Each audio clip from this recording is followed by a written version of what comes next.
Give me a minute. We're very punctual. We're punctual. Preachers aren't used to being that So you're on God time, so it's different, right? way. You look at me, I move. You got your bodyguard with you, I see. Yeah, it's a special time.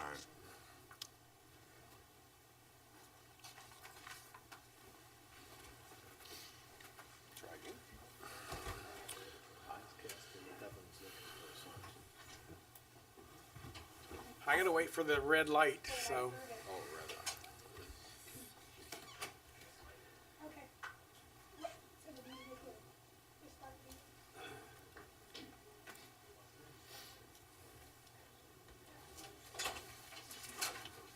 All right, go ahead, sir.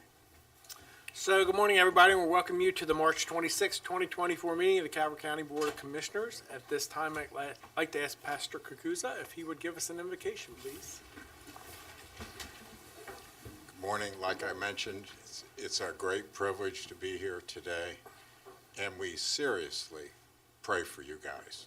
And for me, it's been 40-some years here, and it's always been a privilege working with you. This morning, in light of what happened at the bridge, it's a little more acute that we pray. And the other thing I want to mention is it's wonderful seeing faith in this county still, that you still want to recognize our Creator in these meetings. We know that it's not the normal thing in this country anymore. And for that, there's been a lot of consequences. But we do want to remember those families that had people on the bridge when it went down today. And we also pray for all the people that commute and depend on that bridge for work and their income. This morning, it is a special time for me. I want to introduce, and obviously when we walked in, I don't have to introduce him a whole lot. He knew more people in here than I do.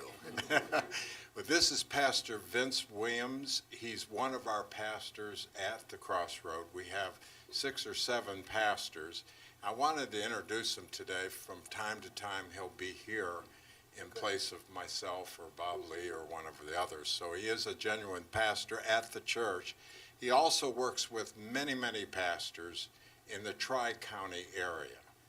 And we have pastors' meetings, and I want him to come, and he has a prayer for you this morning. Thank you. Thank you. His name's Reverend Vince Williams. Good morning. Good morning. Let us bow our heads and pray. Dear Heavenly Father, in the name of Jesus, we come before your throne. Thank you for this day that you have created, that we've never seen before, and we give you thanks in it. Even though, Lord, that the day had started with tragedy, Lord, and things that we're uncertain of, we give you praise in it. And we ask for your help concerning those souls that are still trying to be found. Lord, so we ask that you would help with the workers at the Key Bridge, Lord, specifically the first responders, and Lord, the Coast Guard, and all those that are helping to recover those that potentially have been lost. We ask you to touch the families that don't know about their loved ones. We ask you, Lord, to give them comfort and peace. We ask that you would do that for our entire region, because even though this tragedy has happened in the Baltimore region, it impacts our entire state.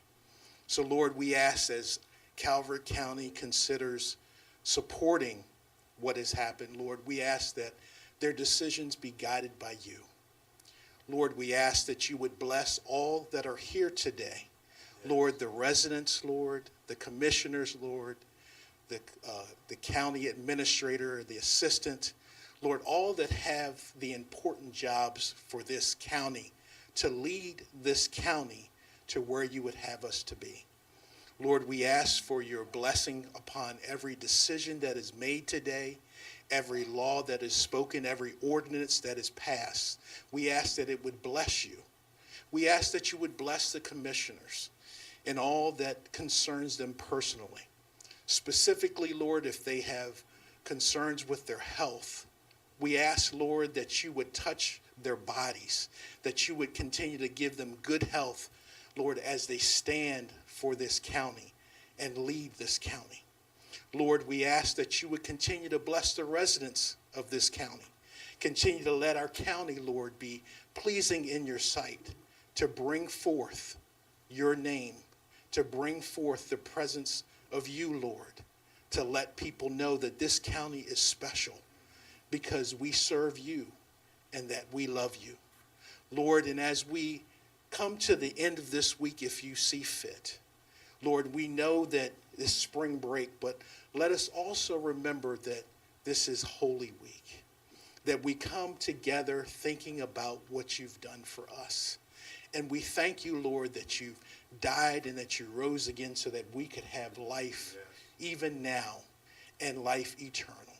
So, Lord, we thank you for all these things, and we ask it in the precious name of Jesus. We love you, Lord. In Jesus' mighty name we pray. Amen. Amen. Thank you.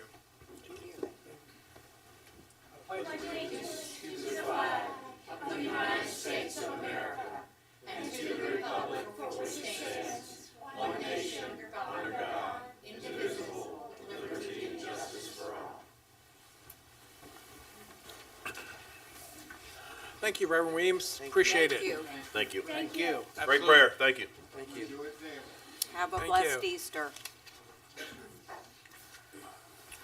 So, as I'm sure most people are aware, if you watched the news this morning, there was a tragedy at the Francis Scott Key Bridge this morning. And as the pastor said, we want to keep the families of those that were impacted by that and the public safety individuals that are working on scene, make sure everybody stays safe. Also want to announce that on Saturday, April the 6th, will be the annual Maryland Osprey and Nature Festival. That's from 10 to 4 at the Drum Point Club in Lusby. It's a family event of all ages. There'll be lots of things to enjoy, live music, games, activities. Commissioner Hart will probably be there dressed up as an osprey, but I went can't last year. It was verify a good that. time. It was well attended. It was a rainy day, but people still came out for it. So Yeah. Not to put Commissioner Hart on the spot or anything, but you never know. You never know. He's a bird of all traits.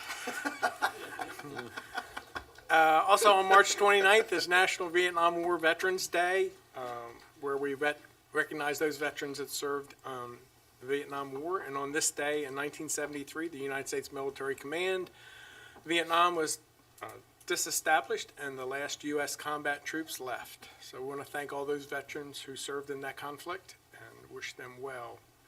Also, I want to say that those people that attended the duck race last Saturday got to see Commissioner Hart at his finest. That activity raised over $3,000 for the Therapeutic Recreation Scholarship Fund. So we want to thank all those that donated. And especially want to thank Commissioner Hart for his participation challenge that was laid down for next year, but we'll see how that goes. Also, some of you may have seen in the news, there was an incident that occurred at Plum Point Elementary School with some young children there and some hate speech that occurred. Just want to say that this board, and I believe Calvert County, will not tolerate hate speech. We hope that those young children get the counseling that they need. It's hard to imagine that children of that age clearly understand what they were saying and the activities that they participated in. So I just want to hope that they get the counseling that they need and get better. And that's all I have for right now. First, I need a motion to approve the agenda. make a motion. We approve the agenda as written. Second. Have a motion and a second to approve the agenda as presented. Any discussion on that motion? Hearing none. All those in favor say aye. Aye. Opposed? Motion carries. The first item on the agenda is a proclamation for National Volunteer Month. Commissioner Hart, Ms. Molines, and Ms. Oversight. Good morning. You want Good morning. to bring up everybody that you have and get us started? Okay. Yep. Come forth, yes. Okay.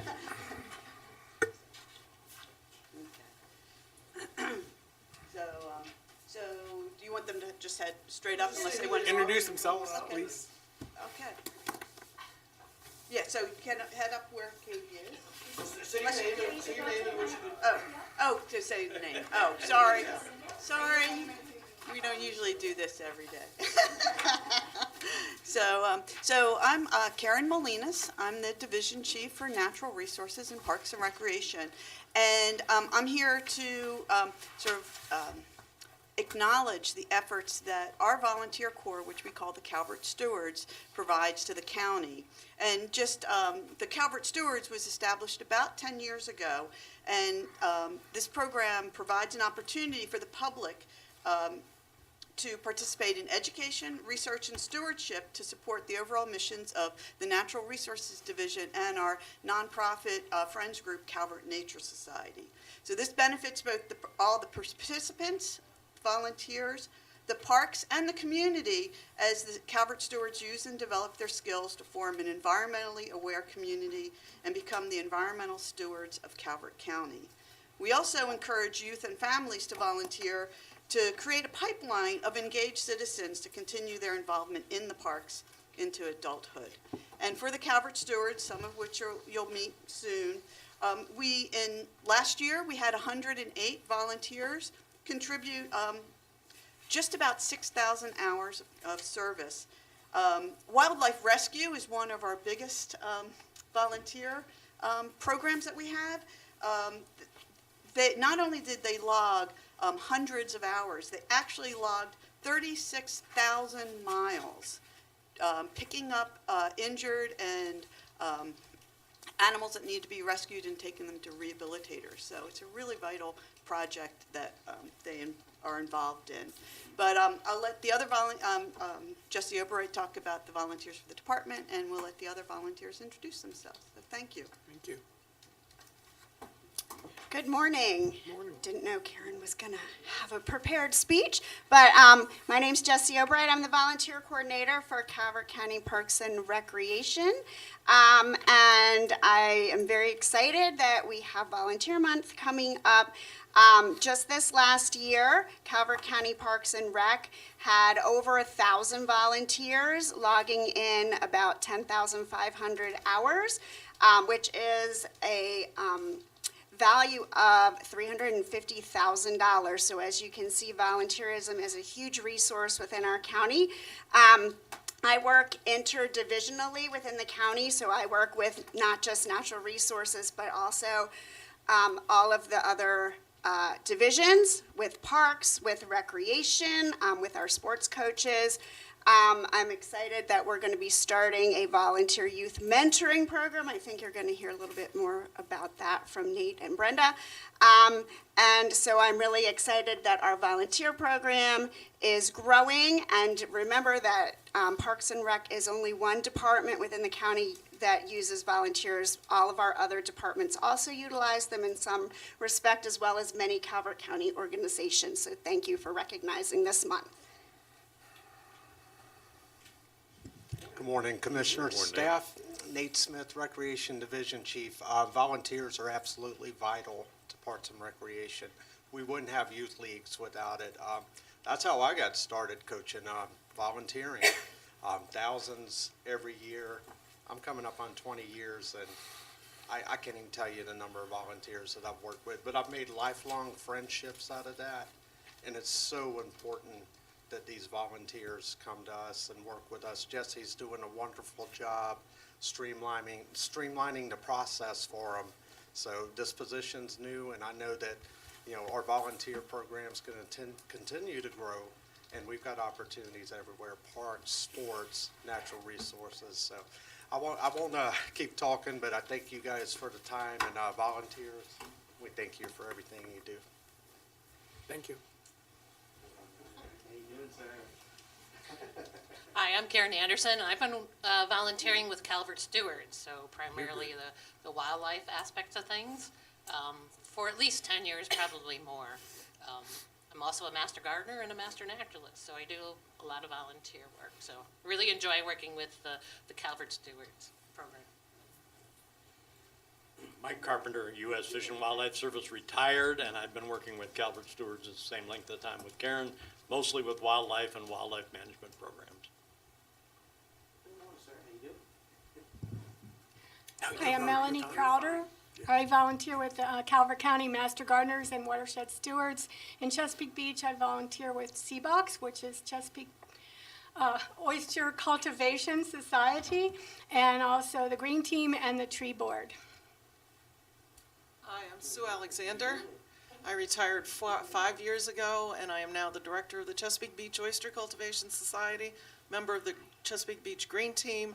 I'm a Calvert steward, and I am one of the organizers this year of the Friends of Fishing Creek.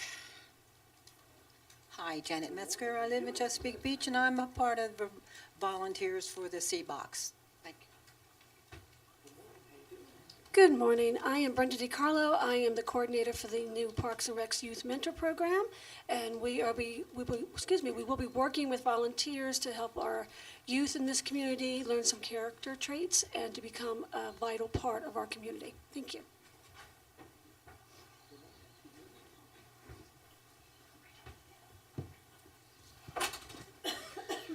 Well, as you all know and said before, how much volunteers mean to this county.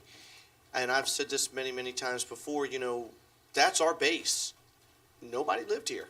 So we didn't have the funds to go out and get, our fire rescue EMTs was all volunteer. I don't believe we had the first paid till, Commissioner Hance, about 3 years ago? I mean, it's an incredible thing. It really is, and you can't list all the organizations. From Smile, the museum, we had a report today of how many thousands of hours. It's truly incredible. It's an incredible thing to give of your time. I mean, we've got Meals on Wheels. There's just so much, and it's just, you just can't say thank you enough because we couldn't exist without it. And I want to say thank you very much for myself, the board, and read this for you guys today. And it says, whereas in 1991, President George H.W. Bush established April as National Volunteer Month to honor the millions of volunteers who support charitable and not-for-profit causes across this great nation. AmeriCorps, a biannual surveying partner of the U.S. Census Bureau, stated that in 2021, 60.7 million Americans formally volunteered with organizations providing an estimated 4.1 billion hours of service with an economic value of $122.9 billion. And whereas volunteerism is deeply ingrained in the fabric of Calvert County, installed in individuals from a young age through mentorship, school programs, and community initiatives, whereas volunteers invest countless hours at local parks, museums, the animal shelter, on dozens of appointed boards, commissions, special events, school activities, and more.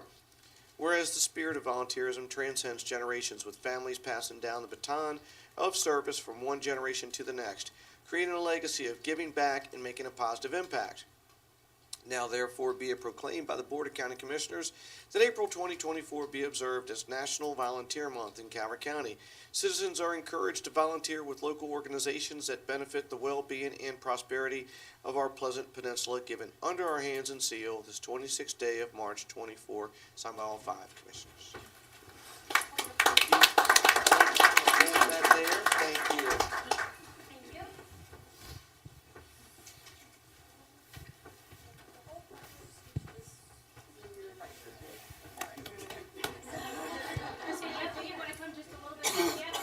Step.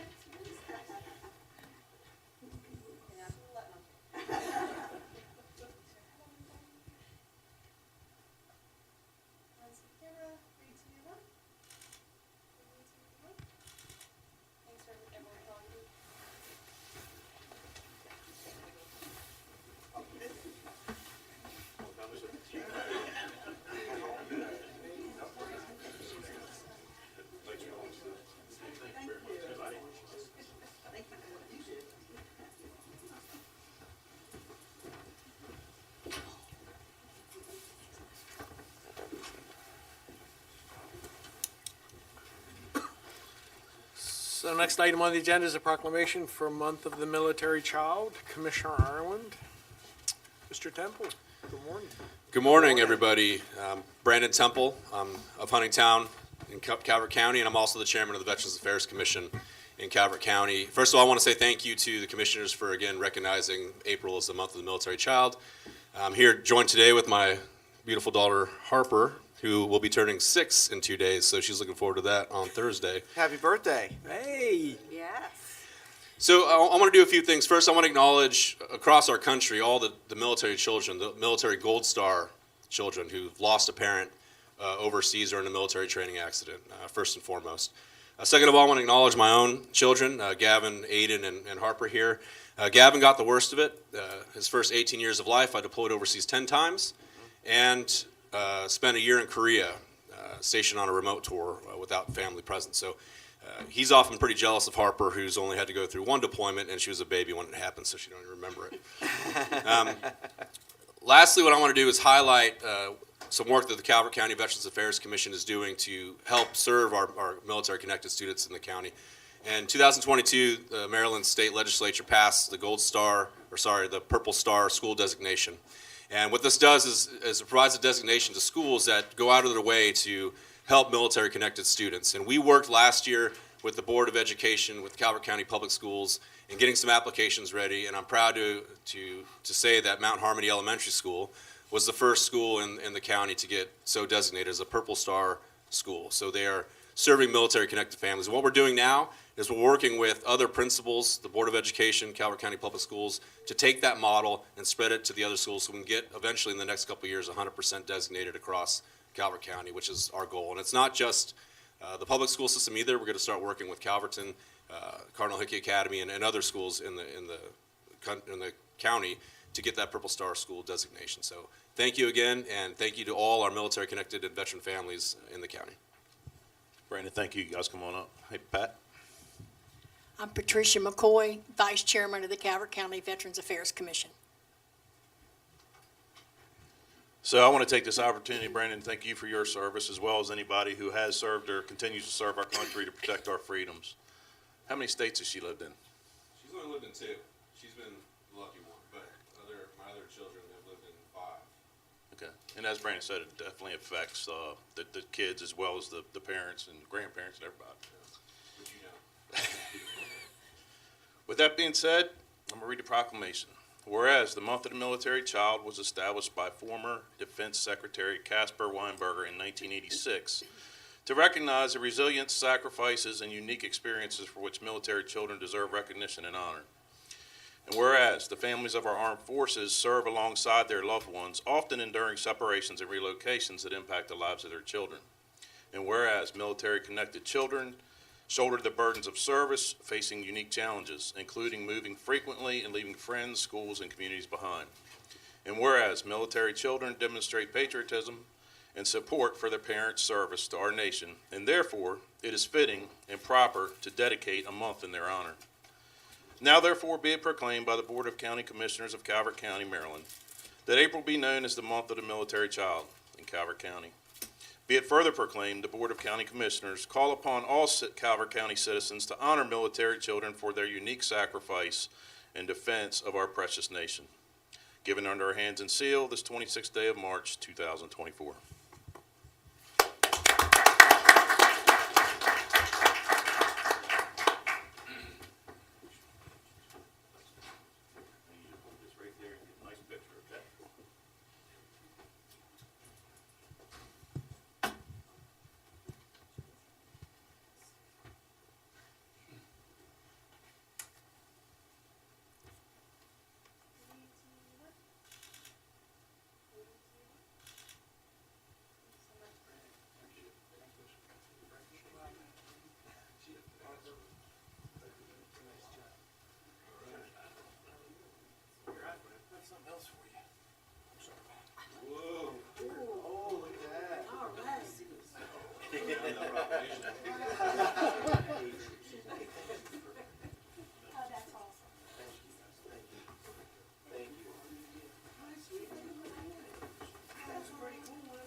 Sorry.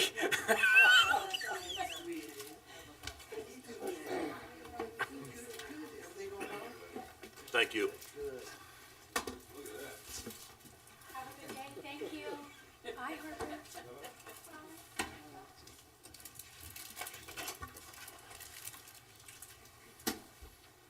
So So the next item on the agenda is appointments. Deputy Administrator Turner. County Commissioners, Linda Turner, Deputy County Administrator, appointments for you for several boards and commissions. The first is for the Planning Commission. The Planning Commission has not submitted a recommendation, so staff requests the board review all submitted applications and recommend an appointment to fill the one vacancy on the Planning Commission. Following this filled vacancy, there will be no vacancies on the Planning Commission. Mr. President, I move that we appoint James McQueen to the Planning Commission. Second. I have a motion and a second that we appoint James McQueen to the Planning Commission. Any discussion on that motion? Hearing none, all those in favor say aye. Aye. Opposed, motion carries. Thank you. The next is the Parks and Recreation Advisory Board. Staff recommends that you reappoint Ray Mahar and Bernadette Hager and appoint Marcus Shields, Terry Pentecost, Jeffrey Weidinger, Nathan Clever, and James Brown to the Parks and Recreation Advisory Board. Following this action, there will be no vacancies. Mr. President, I move that we reappoint Ray Mahar and Bernadette Hager and appoint Marcus Shields, Terry Pentecost, Jeffrey Meidinger, Nathan Clever, and James Brown to the Parks and Recreation Advisory Board. Second. I have a motion and a second. Is there any discussion on that motion? Hearing none, all those in favor say aye. Aye. Opposed, motion carries. The next appointment is for Calvert County Family Network. Staff recommends you appoint Joseph Cormier to the Calvert County Family Network. Following this action, there will be 3 vacancies for this network. Mr. President, I move that we appoint Joseph Cormier to the Calvert County Family Network. Second. A motion and a second. Is there any discussion on that motion?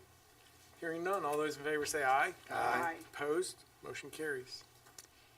The next is Historic District Commission. Staff recommends you appoint Philip Cranford to the Historic District Commission.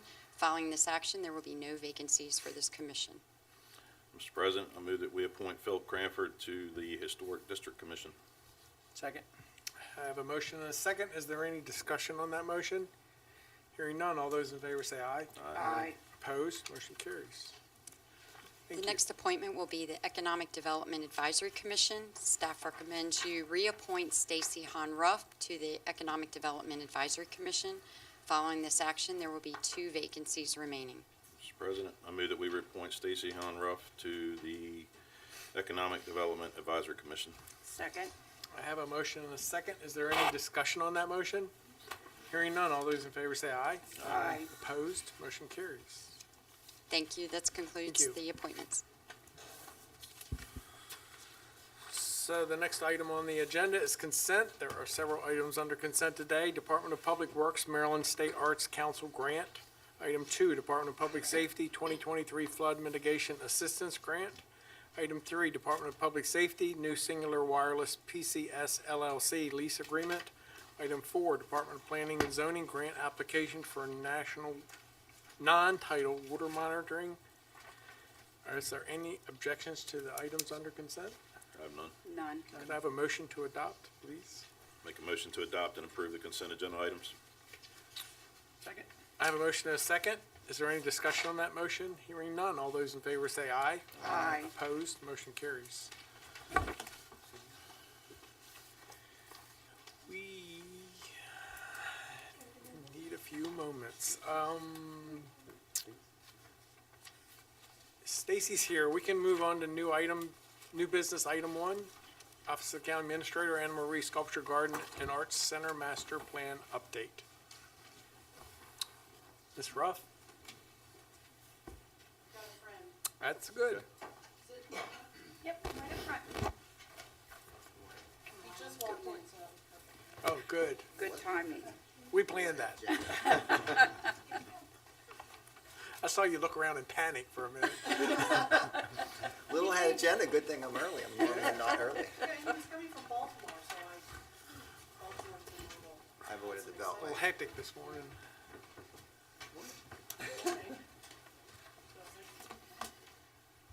Well, thank you for this chance to present. And who are you? Oh, I'm sorry. I'm Stacy Honruff, the director of Anne Marie Sculpture Garden and Arts Center. And it's a pleasure to be here. This is Scott Scarfone from Mahan Reichel. I'll tell you a little bit more about Scott in just a second. But it's a real pleasure to be here, and thank you for Linda Turner for helping this all happen.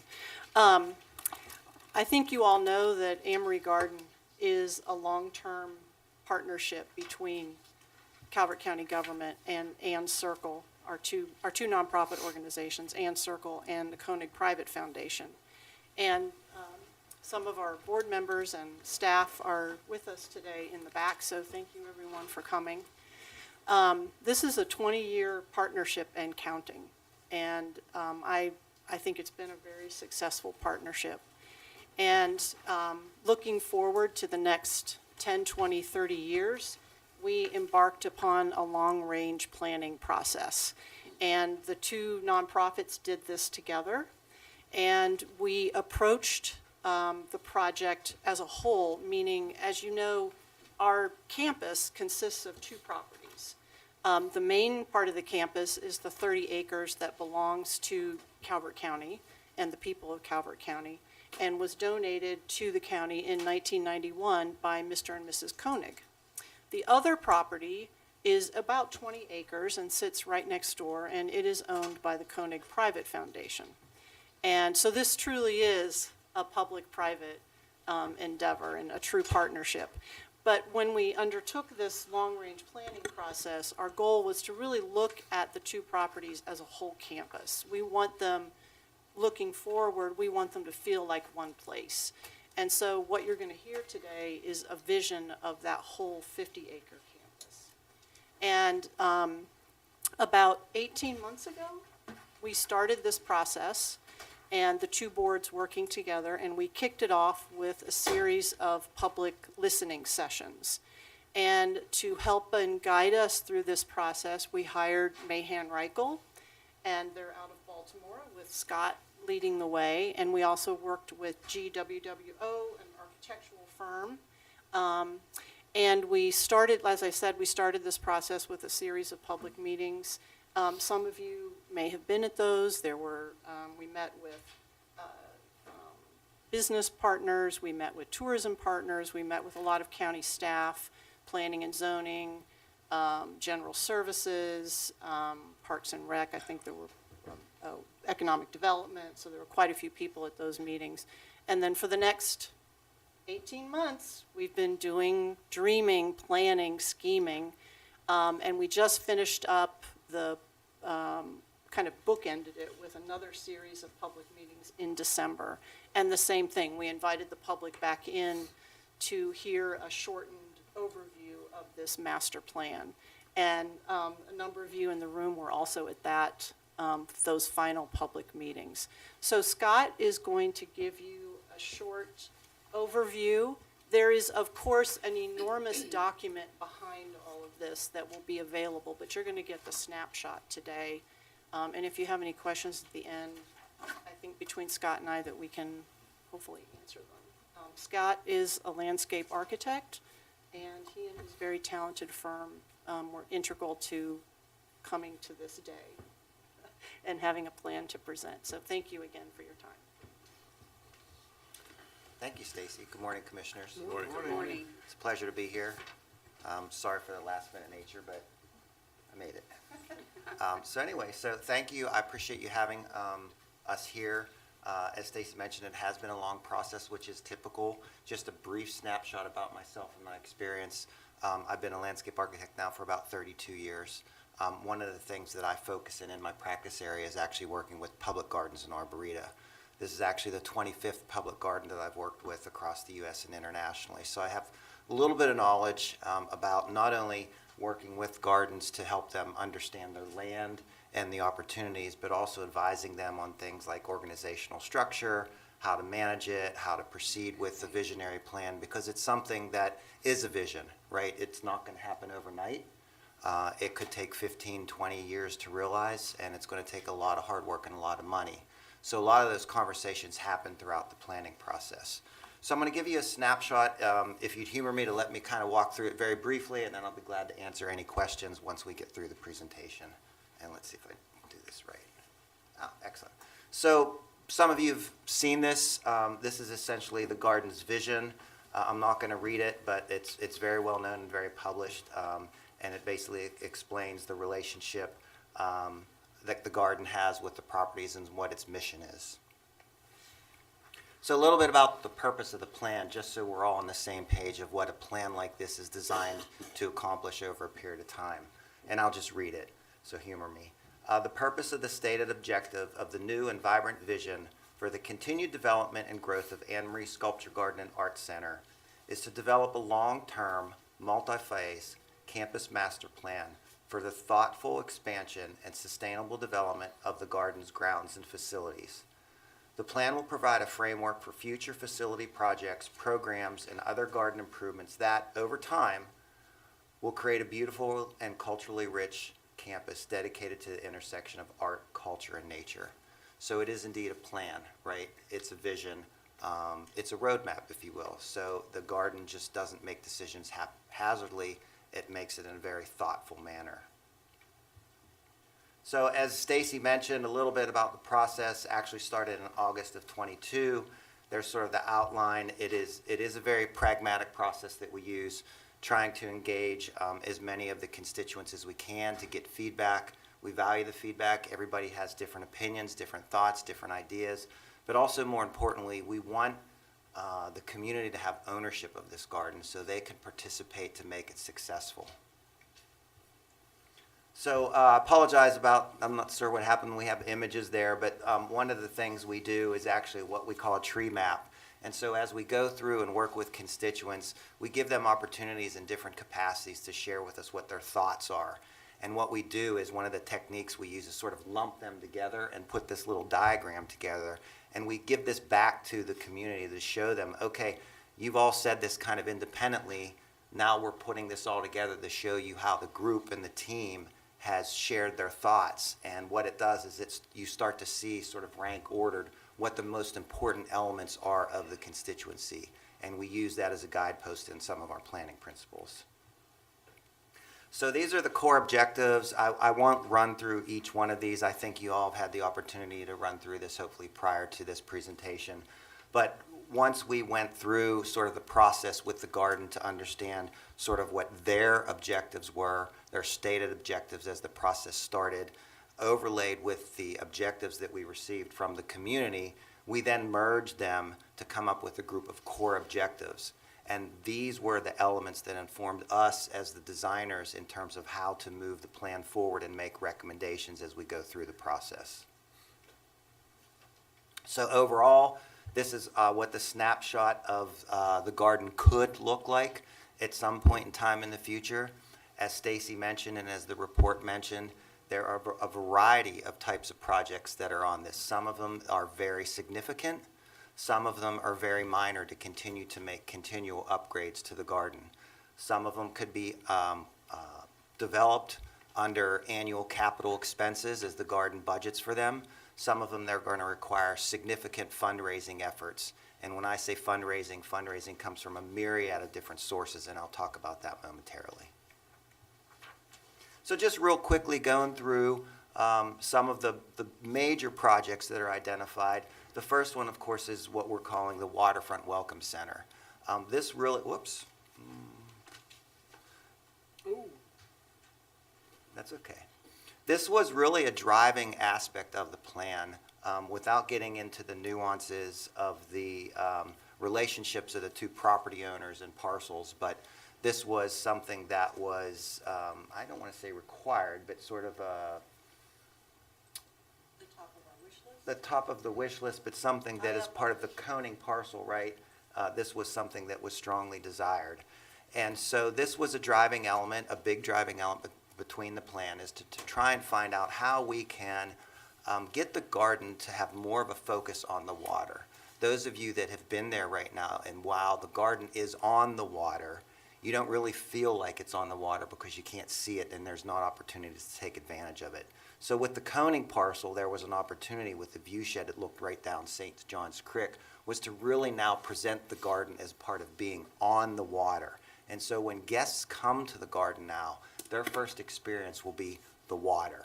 And then they will come into the woods and experience the garden from that. So it's a paradigm shift from how visitors are going to experience the garden currently, and make it more water-centric, if you will. So Go back. So there's a series of spaces around the Welcome Center that include outdoor patios for both guests as well as for staff, as well as for special events. I mean, if you can imagine having a large tent on the back of this building looking right down St. John's Creek, it's just going to be spectacular. Taking advantage of the slope that goes down to the creek with a series of terraced gardens, a small amphitheater for small venues and small performances, really enlivening this space and making it incredibly active both inside and outside. Whoops, excuse me. These are some examples. As Stacy mentioned, we had an architect on our team to help us sort of flesh out the preliminary program of what will it be inside this building, architecturally, how it would be used, how those spaces fit together. Again, this is a first blush. This was to help Garden understand generally what is needed. It's a vision, as you can see there, that will give the Garden an opportunity to share with the community what is envisioned there, but also help them with fundraising. These are going to be great tools to help future and potential donors understand what the vision is and get them excited about it. Water access, we wanted to take advantage of the water in so much as we can. One of the big things we're recommending as part of this, there's actually a dilapidated timber bulkhead down there now. We're recommending that being removed and be created into a living shoreline. There's a pier that's out there now that we're recommending being rehabilitated, which will allow boat access and kayak access, as well as pedestrian access to actually get down and touch the water where there's none now. And the parking lot. This was a big conversation throughout the process.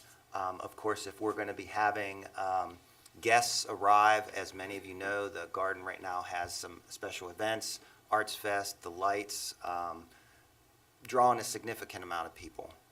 They have to be parked in some capacity. But at the same time, we recognize that these special events, it's like the day after Christmas at Walmart. That parking lot's not going to be filled every single day of the year. So where's the balance that we strike between providing enough parking, but also keeping the Garden looking like a garden? So we spent a lot of energy trying to understand the parking, get as much parking in there as we can without making it feel like a parking lot. So the recommendations for the parking is to create a sustainable parking lot with pervious pavement, bioswales, lots of plantings to really minimize the impacts that it's going to have because we're right adjacent to the critical areas. The Studio School, as you know, is an art center. There are a lot of classes that are offered, from pottery to different kinds of arts to different kinds of activities for children, including gardening. And the facilities that are currently there, they're underserved. There are more potential activities than the Garden actually has room for. So there's a serious deficit for architectural, for building space to allow for these activities to continue to grow. So we're recommending a second building, which will house all of these elements, from a new pottery studio, different types of art studios, different types of room for different types of classes and activities that the Garden can offer as part of its programs. The Fairy Lolly Nature Play Area, one of the things that's really important with public gardens across the United States is the introduction of a children's play area, whether it's natural or otherwise. This trend really started about 15 years ago, and public gardens have found that by the creation of a very well done children's garden, they have increased their family membership significantly and has really helped many gardens come into financial stability because it's increased their membership and brought more families in. So the Garden already has a small nature play area in place. The master plan is recommending increasing the size of that and the design of that more substantially. The woodland gardens and walkways. This also was a big focus of the master plan, in that those of you that have been to Anna Marie Sculpture Garden, one of the things that people expect when they come to the Garden is to see gardens. But when you actually get to the Garden, while it's a beautiful, amazing walk in the woods, there aren't any significant gardens there. So the master plan is recommending that those existing trails that are in place be further developed to have more of a garden-esque feel, as well as new gardens be developed to help reinforce the name garden. So when people come there, they not only see the beautiful sculpture in the woods, but they also get to experience gardens. These are just also one of the things we recommended is that the sculpture placement in the woods, again, while they're beautiful all on their own in the setting of being in the woods, they could be enhanced further by some simple landscape plantings around them to sort of help emphasize the sculpture themselves. So these are sort of some before and after shots that recreated that shows just how a simple planting palette around some of these pieces could really help set them off in the woods and enhance their statements. And then one of the last things that we did was we recommend a phasing plan. We do this with all of our gardens, and it's a guideline to help the garden understand how it may begin to think about implementing this rather significant master plan over a period of years. So we break this down and think logically about how different areas of the gardens can be constructed over a period of time, from small projects to large projects, and make those recommendations. What this does for the garden is help them understand how to break down such a monumental plan, but it also gives them bite-sized chunks so that when they go out to private donors or funders, they could say, okay, we're going to implement phase 2 of the garden, and we know we're going to have to raise $650,000. So it's milestones for them to understand what they need to do to actually implement each phase. We also are in the process of wrapping up an initial cost estimate, high-level cost estimate that is associated with each one of these phases. So that in today's dollars, of course, which seem to be changing every day, I think when we started this process, the architectural number per square foot of the Welcome Center was around 600. When we finished, it was about 750 per square foot. So numbers are all over the place, but nonetheless, it gives them a guidepost. Is this a $200,000 project, a $500,000 project, a $4 million project? So in closing, a long-range expansion plan is a roadmap for change for the garden for the next 20 to 25 years. The expansion plan is flexible. The plan suggests new facilities, enhances existing facilities, improves upon and adds new gardens, and enhances educational and cultural opportunities throughout the site. The plan proposes projects that range from very small improvements that could be made by the garden staff themselves or require major capital efforts requiring infrastructure overhaul and new structures. So how will this happen? Lots of hard work. The easy part's the planning, even though we had our moments, but we made it. Dedication to the holistic vision and implementation of the plan. This is why we create the plan, and I can't emphasize this enough. The value of the plan is the plan, and it's there as a guide to follow. So implementation of it, while there inherently is flexibility in it, it is a vision. Commitment to creating a world-class garden and cultural center.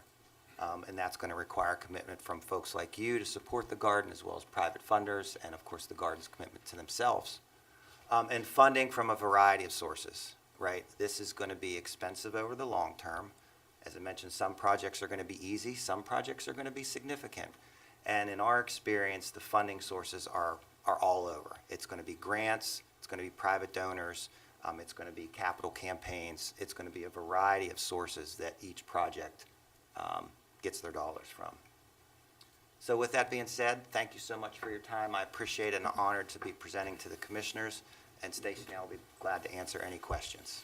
Thank you. Thank you. So very nice facility down there. When will this cost study be back, do you anticipate? So we are wrapping that up right now, and we should probably have that delivered in the next week. And it's going to be broken down per phase. So that phasing diagram that you saw will have a number associated with each phase. Okay, and with your other projects, how much has been funded through the foundation, and how much is county or government in your past? Has it been 50-50, or is any correlation with your other projects? That really depends on how the organization itself is structured. Some of the organizations that I've worked with in the past have been private. Some have been a public-private partnership, like for instance, Meadowlark Botanic Gardens in Northern Virginia is part of the Nova Park system, but they also have a private foundation that also helps support the operation, and some of it's been public. So it really depends on the organizational structure. It varies. Okay, thank you. So what's your projected occupancy for the large building down by the creek? So for the waterfront welcome, well, when you say projected occupancy, I mean, you're going to have events there, I'm sure. yes, I think we did seated, in the largest room seated would be 200. 200. That's where it sits right now. right. But there would be also, I think, 2 or 3 smaller, like breakout rooms. Right. That would be 50 Correct. each, and then there would be a large retail space. But I think 200 sit down for the biggest room. You And mentioned that's a number we struggled with because we've talked to a few places that said that for the county, 250, and larger would be better, but the cost goes up the more the square footage. significantly, right? Yeah, but there is flexibility. $750 a in that. square feet. Yeah, You could do the yeah. math. And that's so ridiculous. And that's so ridiculous. I mean, I remember just a few years ago hearing 400, know. and my eyes popped out I my know. head. I mean, it's insane. Yeah. You keep thinking it's got to stop at some point. Yeah.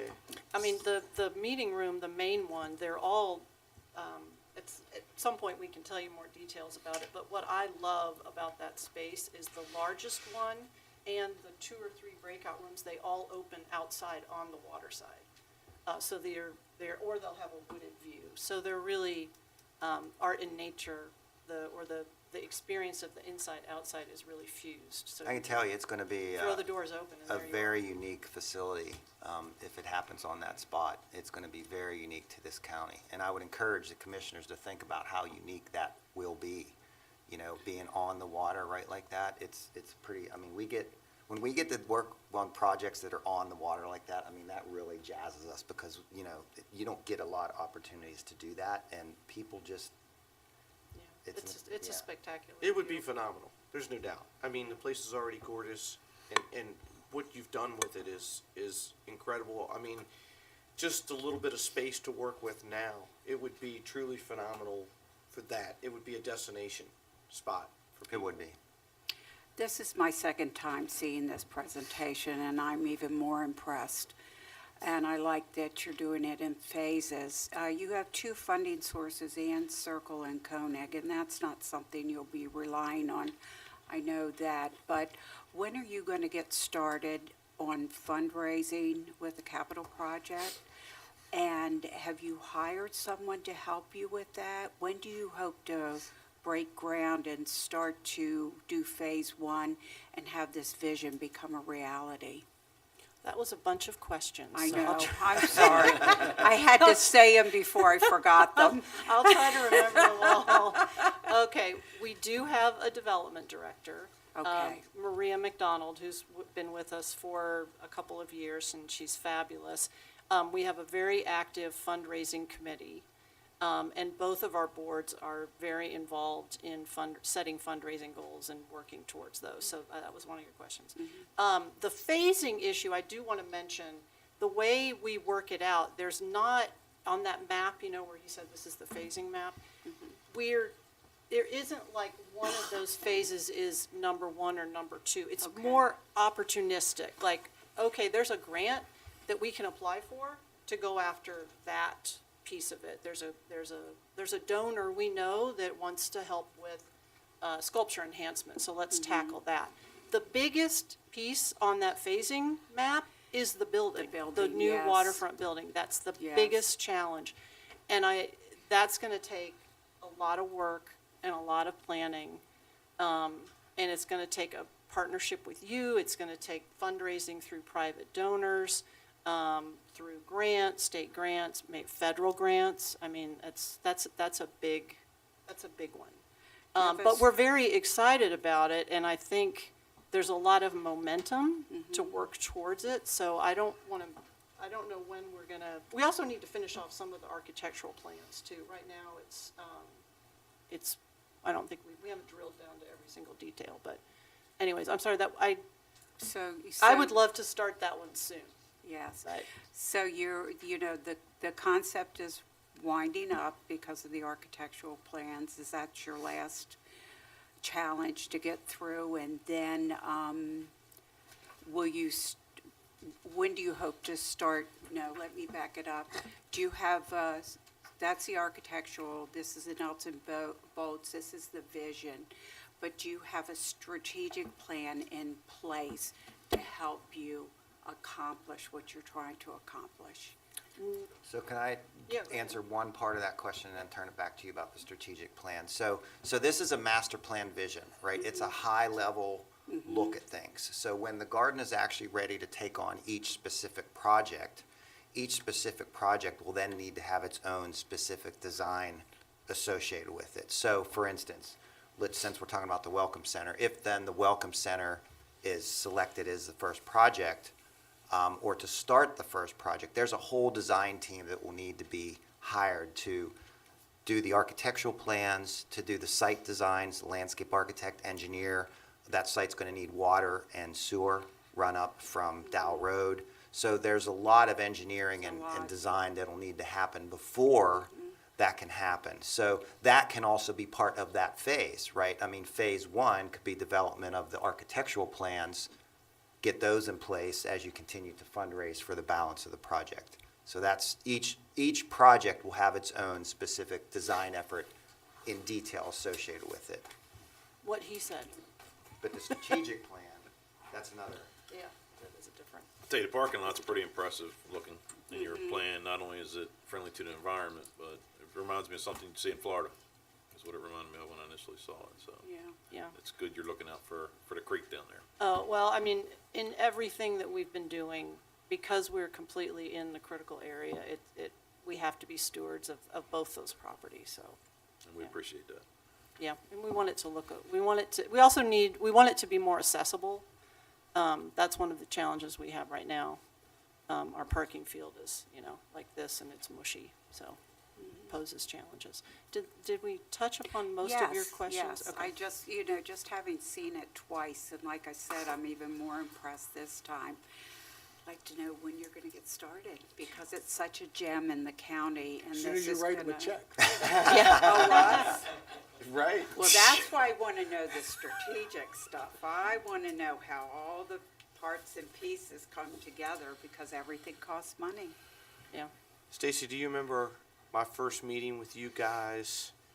Boy, probably about this time 10 years ago, because it was the end, some of the funding from the foundation and everything, and we were talking about how we were going to keep the lights on. I mean, much less where we are today. And you guys know, I mean, it was because it was very uncertain times, and the county financially, was kind of a little crossroads. So there, was a lot of uncertainties, and to the hard work that you guys have all done. I mean, it's phenomenal. It really is. I mean, to talk about, are we going to keep the lights on to what this potential could be? It's really awesome, and it's crazy that it's been 10 years since I sat with you guys to that now. It's just, wow. So. Well, I think what gives us strength and what has allowed us to succeed and to thrive is a partnership, is sharing the responsibility and sharing resources. And we've also been really aggressive with grants and any kind of funding sources. Maryland State Arts Council, you've heard me talk about the Maryland Rural Maryland Council, and some other state grants that we've gone after.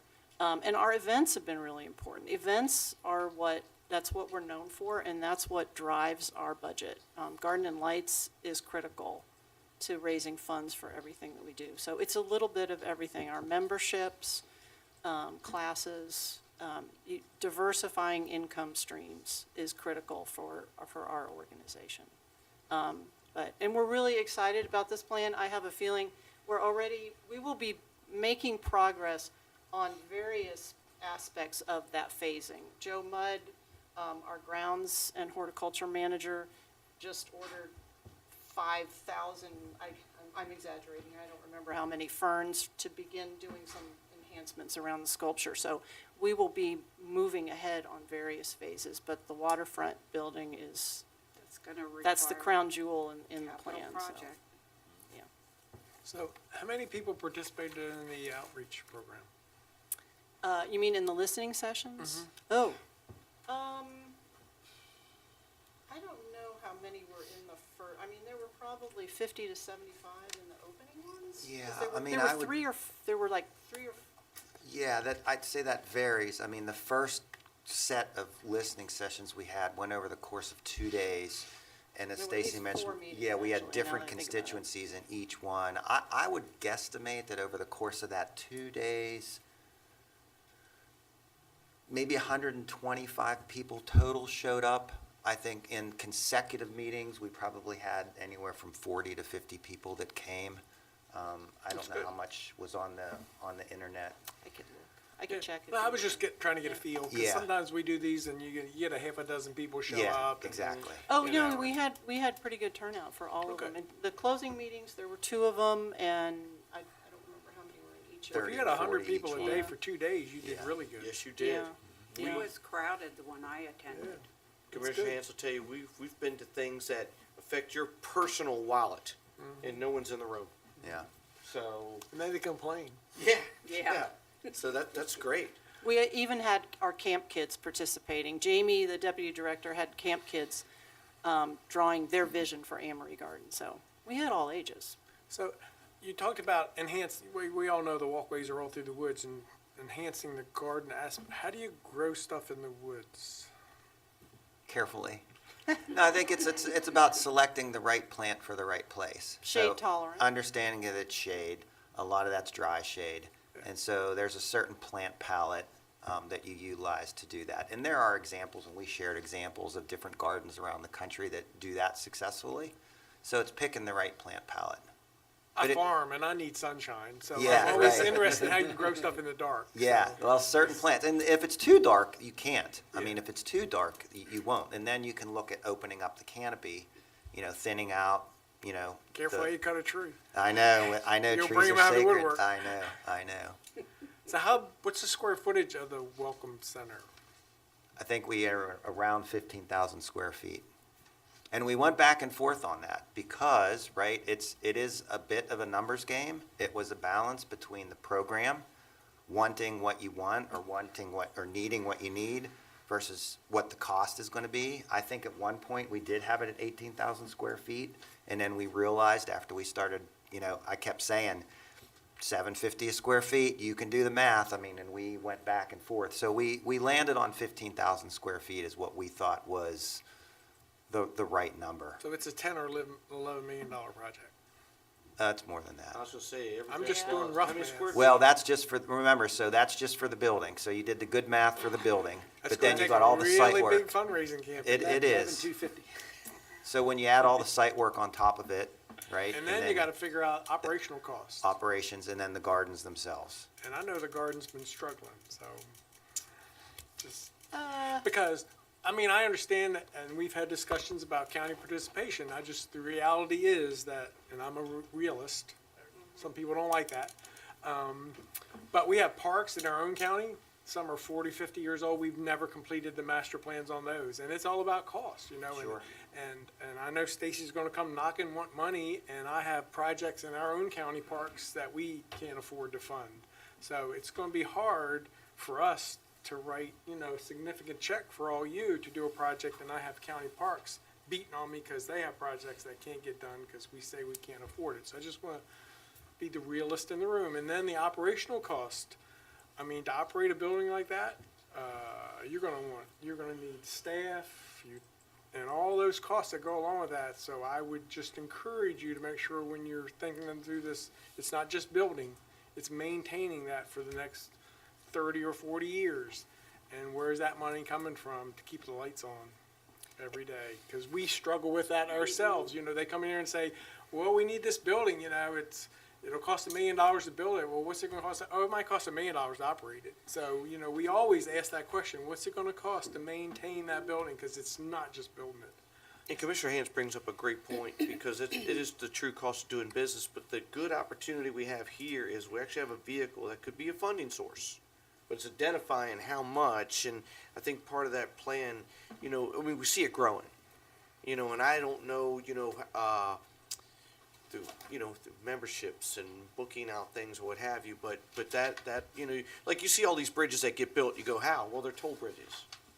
There's that funding source, so, but I definitely think you have a vehicle to work with to get it there. The question is identifying how much that cost is and, how much can be generated. So, I So think it's a when we- golden opportunity. When we do plans for public gardens, we are always talking about how you're going to generate revenue from that building. And that's always a thought process of where do you make money? Where's the tent going to go? Are there going to be weddings? Are there going to be classes? Are there going to be conferences, right? That's all part of it, aside from membership. So we do talk about all those, and as we develop the plans, we make sure we create spaces for those plans. So that inherently is in the plan. But you are right, when it comes to the strategic plan, right, that's incumbent on the garden to understand how they can address the questions just like you asked.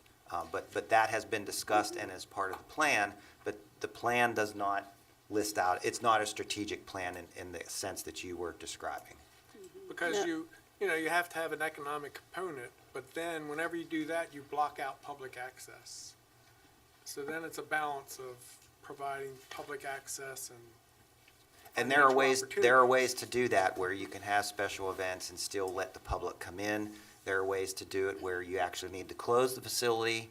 If someone wants it all by themselves, they just got to pony up, So there's different ways to approach that. And I will add, we have started doing some high-level thought about how would this new building be used, how would we operate it. One of the good things is that the square footage is very similar to our existing arts building. It's 15,000 square feet as well. So we have some comparables to do a high-level look. One of the challenges we have with our existing building is we have more demand than we can meet. And so we've been doing way too many things in one space, like trying to do a rotating exhibit and a prom and a wedding and a family program and a class. It's becoming too challenging to try to do everything we want to do in one building. So hence why we want to shift and have this new welcome center. The way it's currently laid out is part of it could remain open so you could have the large, this would be a retail gallery space is how we're imagining this in the new building as opposed to a art exhibit space in the old building. But you could have all of that happening, the public visiting, while the conference, the large, 200 sit-down one would then be used by a private or public. You guys could have a meeting in there, a large gathering of some kind. And the classrooms could be functioning. So some of this could happen at the same time, depending on the circumstances. And then, of course, evening events, that's a different, that's a whole other ballgame. But our goal is to move all of the things that we are having trouble doing in the arts building. I mean, we get more wedding requests and conferences than we can handle. Move all of that to that welcome center space.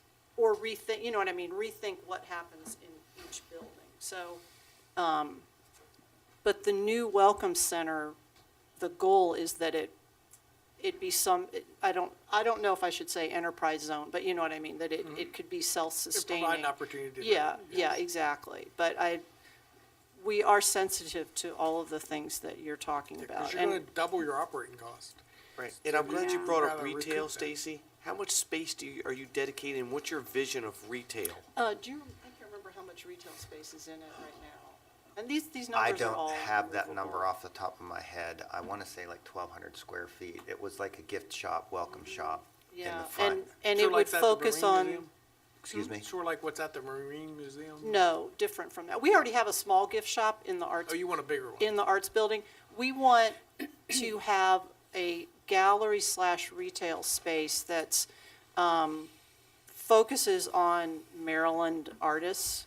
So they trying could to- sell their stuff there, is that Yeah. the thing? Have you been to that place at Annapolis Mall that's? I it's a have. You're local talking about by just- design? Yes, like I've seen- I know something what you're kind of like that, where we're truly supporting Maryland artists. There might be some gift shop stuff in there too, books and Okay, so it's whatever. not like just T-shirts and the. No, okay, like gotcha, gotcha. like a sales gallery. But sort of similar to that. Yeah, okay, because I was wondering, because sometimes you can get enamored in that and then it doesn't turn out, but Yeah. that is a, Yeah, that's a we really want it to cool be idea. Yeah, we want it to be different from our current gift shop. It might incorporate our gift. It's very small. If you've seen our current gift shop, it's not very big.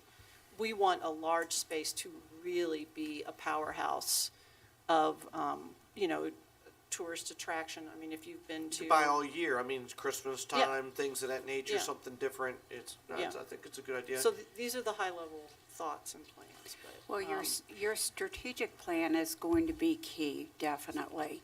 And like Commissioner Hans said, you increase gardens, you have another building, you have more and more and more people, you have more utilities you're using. So I know you're going to take that into consideration, but I'd like to see your strategic plan when it's ready. Thank you. Good. Thank you very Thank much. you. It was a Thank you, pleasure. appreciate the opportunity. Thanks Have for a your nice time. day. Thank you.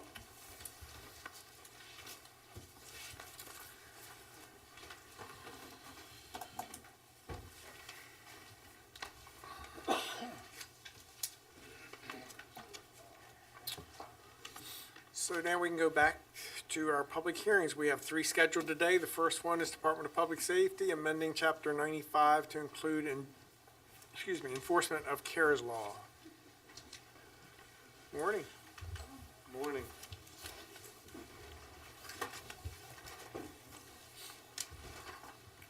Morning, Commissioners. Stanley Harris, Division Chief, Emergency Communications. Good morning. Good morning, Commissioners. Dave McDowell, Director of Public Safety. Good morning. There are 3 public hearings scheduled for today. All hearings were duly advertised, and the certificate of publication is made part of the record of each hearing. Citizens were invited to provide comment on any or all of the hearings after each presentation has concluded. Each of the 3 hearings may have a separate comment period following their brief presentation. Anyone here in person must sign in on the sheet next to the attorney to speak.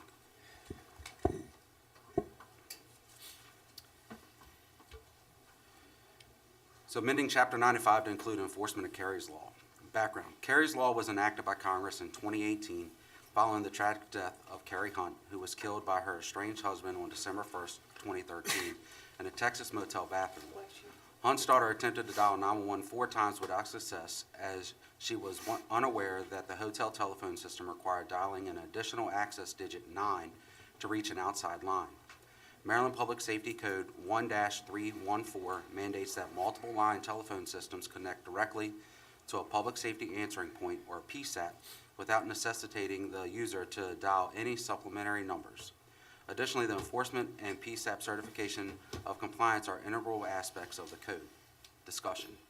The Department of Public Safety is taking proactive measures to incorporate Section 1-314, the Public Safety Article of the Maryland Annotated Code, into Calvert County's Code of Ordinances. This entails designating the Calvert County Department of Public Safety as the enforcing authority for this article, empowering it to coordinate with other agencies for conducting 911 access verification tests, and furthermore, the proposed ordinance establishes penalties for noncompliance. Fiscal impacts: none. Conclusion and recommendations.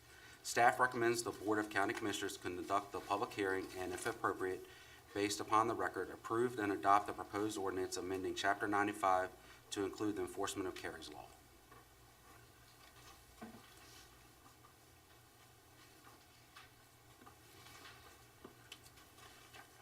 The floor has been open for public comment on this hearing. Resolution 6-89 was adopted and is available here today to maintain the order and decorum of governmental processes. Those attending in person will be invited to speak first. For those joining virtually, if you wish to speak, please press 9 or use the raise your hand function. Virtual participants will be identified by their screen name or last 4 digits of their phone number and unmuted one at a time. Speakers will be asked to state their name and address. Speakers who are providing comment as individuals will be allocated 2 minutes. Speakers who are designated representative of a group will be allocated 5 minutes. Commissioner, there's no speakers in attendance for Carey's Law. Commissioner Cox, you have a question? Ready for a motion? So just so everybody understands, this is a system whereby if you have to dial a number to get out, it eliminates that process for 911, correct? Correct. It removes any prefix before dialing 911 to allow direct access to the PSAP. And the cost is covered by, The cost is covered by the business. so it's. They would work with their telephone provider to strip that number from any phone to dial 911. The law requires that they do this, then. Yes, the Maryland law requires it. We're just incorporating that into the Calvert County Code of Ordinances. Just so everybody understands what we're doing here today. Correct. Motion? Yes, Mr. President, I move that we close the record and approve and adopt the proposed ordinance amending Chapter 95 to include the enforcement of Carey's Law. Second. I have a motion and a second that we close the record and approve and adopt the proposed ordinance amending Chapter 95 to include the enforcement of Carey's Law. Is there any discussion on that motion? Hearing none, all those in favor say aye. Aye. Opposed, motion carries. So that will take us into the second public hearing. Department of Public Safety amending Chapter 95 to include in-building two-way radio communications enhancement system requirements. Chief. Background. So Calvert County operates an 800 megahertz digital trunk public safety radio system for first responder communications within the county, while the state of Maryland operates a statewide 700 megahertz digital trunk public safety radio system. These systems are utilized by both local and state first responders in Calvert County. However, modern building design and construction techniques, particularly those required for LEED or Leadership in Energy and Environmental Design, certified building designs, can hinder reliable two-way radio coverage for first responders inside of buildings. The NFPA 1 Fire Code 2021 edition and NFPA 101 Life Safety Code 2021 edition outline requirements for ensuring reliable public safety radio system coverage in both new and existing structures. Discussion. The requirements set forth in the NFPA 1 Fire Code 2021 edition and NFPA 101 Life Safety Code 2021 edition are broad and necessitate the authority having jurisdiction, or AHJ, to define certain aspects for reliable public safety radio system coverage. The Department of Public Safety has proactively taken steps to delineate the requirements to ensure compliant radio coverage for both the county's 800 megahertz system and the state's 700 megahertz system within Calvert County. Additionally, the proposed ordinance establishes penalties for noncompliance. Fiscal impact none. Conclusion, staff recommends the Board of County Commissioners conduct the public hearing and, if appropriate, based upon the record, approve and adopt the proposed ordinance amending Chapter 95 to include in-building two-way radio communication enhancement system requirements. So, Commissioner, like you pointed out before, this is already required by law. We're just incorporating our requirements into the ordinance. The floor has been open for public comment on this hearing. Resolution 6-89 was adopted and is available here today to maintain the order of decorum of the governmental processes. Those attending in person will be invited to speak first. Stan, there are no speakers. There's no speakers, you don't have to read Unless that. the caller online would press *9 if you wish to raise your hand. There are no speakers. Motion? So, just once again, so everybody understands, if somebody's building a new building, if there's some design feature in that building that would inhibit radio communications, we would ask them to alter that design or make some change to make sure that there is communications inside and outside, correct? Correct. This does not require every new building or major renovation to install a BDA or a bidirectional amplifier. This requires the builder to ensure there's radio communication in the building. So you can test the building, or they would give it to an engineer and they can propagate it in a computer design and say, this building may be subject to degraded signal strength, and then they would be required to treat that with a BDA. If the testing says that building would pass, they would wait, build the building, test the building, and if it passed, they're not required to install anything in the building. And there's no retroactive requirement that everybody that has a building has to meet this. It's No, only sir. for new construction or major renovations. Yes, sir. correct? Well, the majority of those buildings were tested during the radio project. Right, we tested about 90 buildings as part of the radio project and treated those critical buildings as part of that. Right. And I do have one question about the penalties. What are the penalties? So the penalty is $100 for the first offense and $200 every day that you're in noncompliance for a second and every subsequent event. So how's that process work? If you determine that a building does not allow for efficient communication, you would notify them and give them a time frame to correct that? So all this kind of happens on the front end. when they apply for their permits, we advise them that they have to meet the signal strength levels. They should be testing that and working with their integrator up front before they build the building and know going into it, I have to treat it with a BDA, or I'm not going to go down the path of not treating it with a BDA. The fees would be applied for a builder that decided they were not going to comply with the requirements. So builder says, I'm not doing this, I don't care. Correct. So you find out after the fact that a building has been constructed. Once this goes into effect, you're gonna notify them. What's the process? We would work with that builder to identify a reasonable time frame for them to retrofit the building. I mean, it's not something they could do overnight. And then if they decided they were not gonna comply with the code, then we would apply the fees. We always get into trouble when you use the term reasonable, because my reasonable and your reasonable might be two different things. So there's no definition of time frame for corrections. I'm with Commissioner Hance. I think a timetable should be set because we've already seen what happens. You don't like county code, you go on Facebook and bash it and try to drum up support to why it shouldn't happen. And something like this is too important.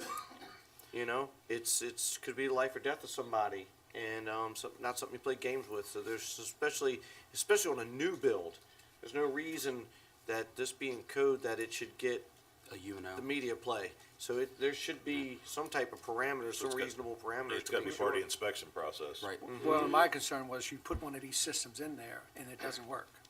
He did everything he could, he put the system in, And- but it and doesn't that's work. different. I We mean, need yeah. a little bit of leadway to say, okay, fix it.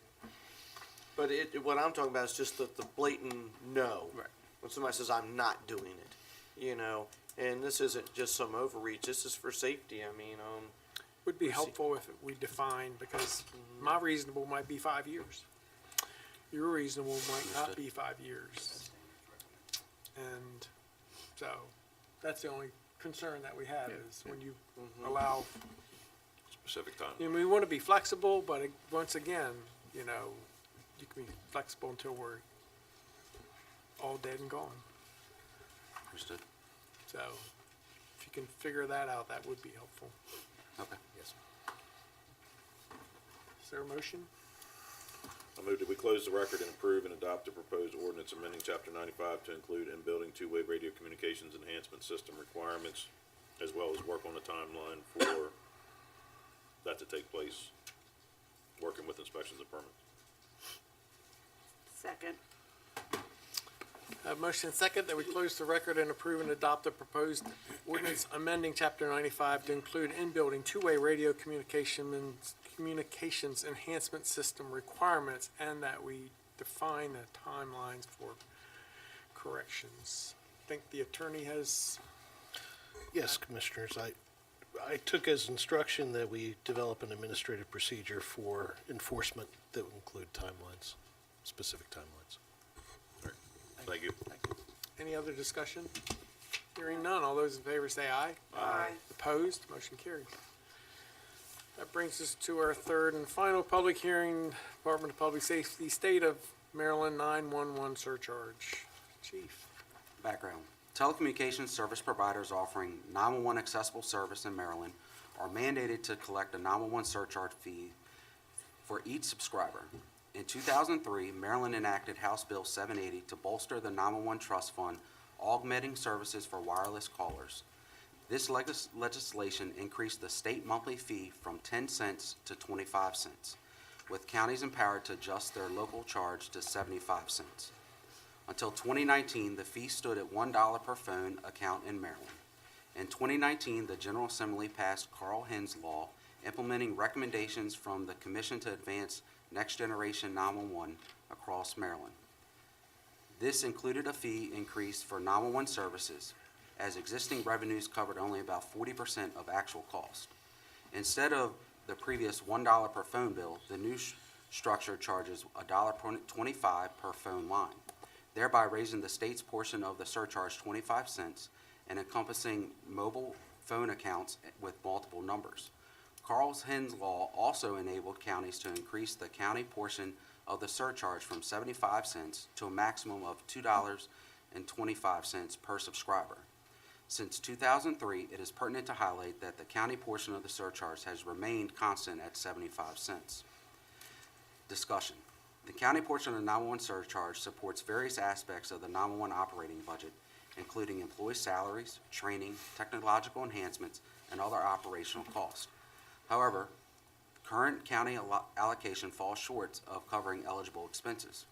Total qualifying operating expenses for FY22 amounted to $3,872,522, with Calvert County receiving $1,047,291 from the 911 Trust Fund for FY23, leaving $2,864,641 to be covered by county funds. Increasing the 911 surcharge to $2.50 to the state and $1.50 to Calvert County, with double amount collected to $2,094,570. The additional funds would be allocated towards next generation 911 technological advancements, including video to 911 calls and enhanced indoor mapping. Fiscal impact. Raising the 911 surcharge to $2 has the potential to double the funds collected from eligible subscribers to approximately $2,094,570. Conclusion. Staff recommends that the Board of County Commissioners conduct a public hearing and, if deemed appropriate, based on the record, approve and adopt the proposed ordinance to increase the Calvert County portion of the State of Maryland 911 surcharge. So, Chief, you want to talk a little, oh, we have a speaker. Yes, there is. Dave, you have the paper. Commissioners, there is one speaker. I'll read the paragraph for the public comment. The floor has been open for public comment on the hearing. Resolution 6-89 was adopted and is available here today to maintain order and decorum of the governmental process. Those attending in person will be invited to speak first. For those joining virtually, if you wish to speak, press 9 or star 9 or use the raise your hand function. Virtual participants will be identified by their screen name or last 4 digits of their phone number and unmuted one at a time. Speakers will be asked to state their name and address. Speakers who are providing comment as individuals will be allocated 2 minutes. Speakers who are designated representatives of a group will be allocated 5 minutes. We'll call Joseph Cormier. Good morning, Commissioners. My name is Joseph Cormier. I'll be speaking on myself this morning. I want to speak out in support of this. I'm sure this is the next on a long list of fees that we're going to have to increase across the county for different things, but 911 is important. We want to make sure that all of our residents, regardless of their ability, when they pick up a phone, they know that they're going to get 911 and not, get misdialed to something else.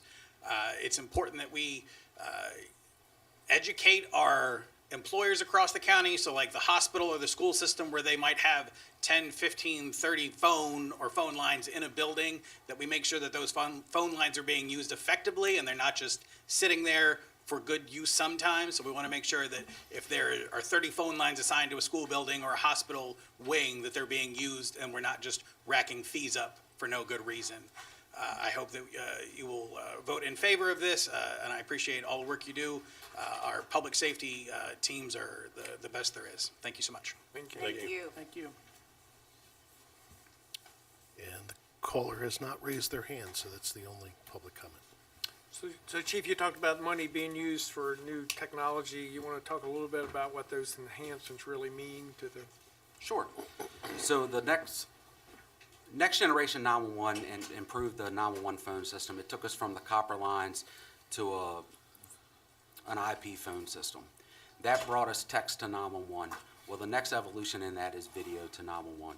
So when a caller calls 911, we will actually be able to send them a link, and they can, on their cell phone, open it up, and we get access to their front and rear view camera on their phone.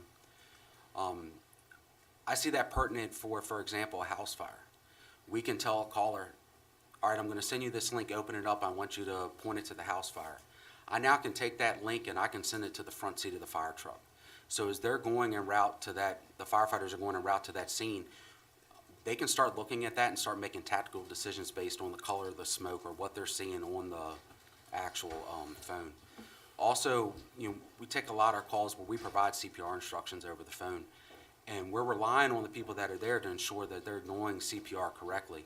If I can take that and show it on a cell phone and show it to our first first responder, our 911 dispatchers, they can provide instructions and really tell somebody, hey, you're not doing CPR correctly. I know you're telling me you're doing it on their chest, but you're on their stomach. You need to move your hands up on their chest.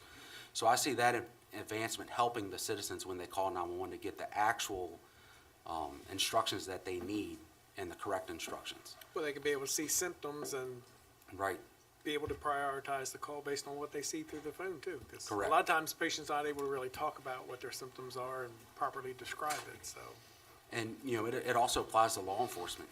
We're now able to record that, and that's evidence. You know, we're able to take a true recording of what happened and provide that to the police officer so they can truly see who was on the scene, what was actually going on based on the video and not somebody's word of mouth. Be able to see inside a house of what's going on. Right. Where they don't have. Recognize visual. threats that aren't reported and while they're en route to the call. It's wonderful. And then also enhancing indoor mapping. So we're working, or we're in the infant stages, but we're going to be taking on a big project to indoor map major buildings within Calvert County, starting with our schools, our government buildings. That requires us to walk the building with a camera. And if you think of Google Street View, we're going to get that inside of a building. So I would be able to take, you know, I call it the CSI model. I'm going to see the 3D version of the building, and I'm going to see inside of that building. So when the police are somewhere trying to make a tactical decision, is that a wall or is that a glass window that's right here? We can pull it right up on our map and we can see that. But also, we're going to start placing, when someone calls 911, right now I get your X and Y coordinate. I can place you on a map, a two-dimensional map. We're going to start getting Z-axis. So if I can map this building in 3 floors, when you call 911, when it's going to point me here, but am I in the basement? Am I on the first floor? No, I'm going to get Z-axis, and I'll see I'm sitting right here at the commissioner's table and be able to see what that room looks like. So we're definitely going to be able to improve response time and improve what the location we're providing to the first responders when someone calls 911. Very good. Any other questions? Public safety's come a long way. Phew. Unfortunately, all this technology isn't free either. No, it's not free. It's paid for. And when it works, it's wonderful. Absolutely. Is there a motion? Mr. President, I move that we close the record and approve and adopt the proposed ordinance to increase the Calvert County portion of the state of Maryland 911 surcharge. Second.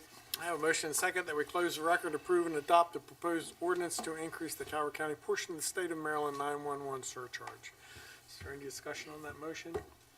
Hearing none, all those in favor say aye. Aye. Opposed, motion carries. Thank you for your gentlemen. support, Thank you. Thank you, Commissioner. Thank you.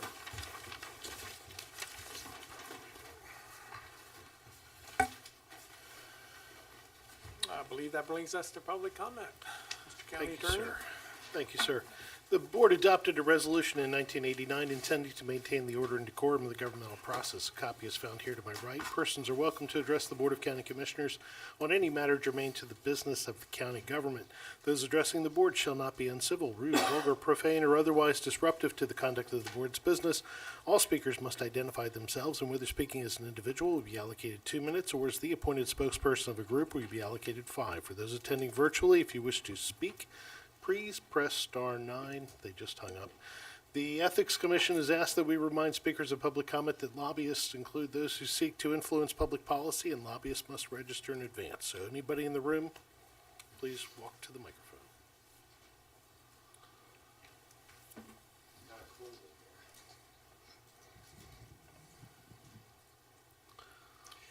My name is Bob Estes. I'm representing Friends of Hunting Creek, and it's good to see you all again. I'm going to be speaking on an item under your consent title, and it's item number 4. And that has to do with non-tidal water monitoring and the grant and what they're going to be doing with the grant. It's a good thing to do. But what I'll be talking about is I'm a little worried that there won't be the collaboration that I think should be happening. We've got friends groups currently in Mill Creek, St. Leonard's, Parker's Creek, Hunting Creek, Fishing Creek, Hall Creek. They're collecting data from, I'm estimating right now, keep changes, and that's good, but 60 or 70 sites, non-tidal sites currently. Now, in the proposal, there is some talk about engaging these voluntary sites, but we haven't felt that yet, so I'm hoping that that can be encouraged as we go along. I really, really want to work with these people. I know some of the people that are going to be involved. They understand the need, but I think with collaboration, 1 + 1 = 3. And I think that's something that has to be considered. My particular friends groups, we probably put in amongst the group, I'm estimating at least 400 to 500 person hours a year.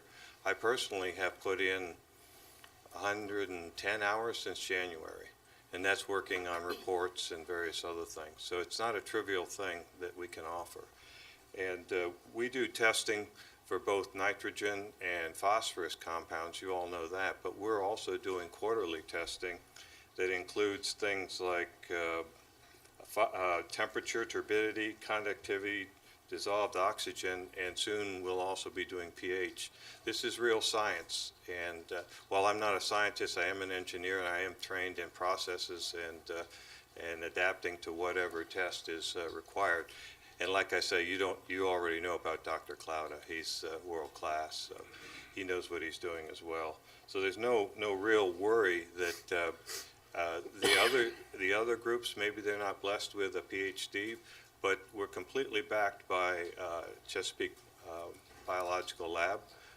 We follow their procedures. We're briefed on them. We follow them, and so it's real science. And you have to collect this science for decade or more before you can even really come to conclusion. We've already done, well, Parker's Creek has been going for a long time. My group has been doing it for 3 years. Next week we're going to do some and start the 4th year. So I just want to make sure that you understand that the Friends groups want to contribute if they can, and I'm hoping that planning and zoning staff also want to work with us. I think it's a win-win-win in the long run. And there's nothing like multiplying your impact and reducing your costs. And lastly, this has nothing to do with it, but I'm so impressed with that Anne Marie Garden presentation and their commitment to going with pervious pavers. And hopefully they're doing it not just because they have to, but because they believe in it, because it really is important. And also, I'm glad to see kayak access. I live right on Hunting Creek, and I do kayak, and it's really good exercise. And also, I noticed a lot of glass in their fantastic building. Make sure it's also bird-friendly and done as part of the design as opposed to an add-on. So, thank you, guys. Thank you.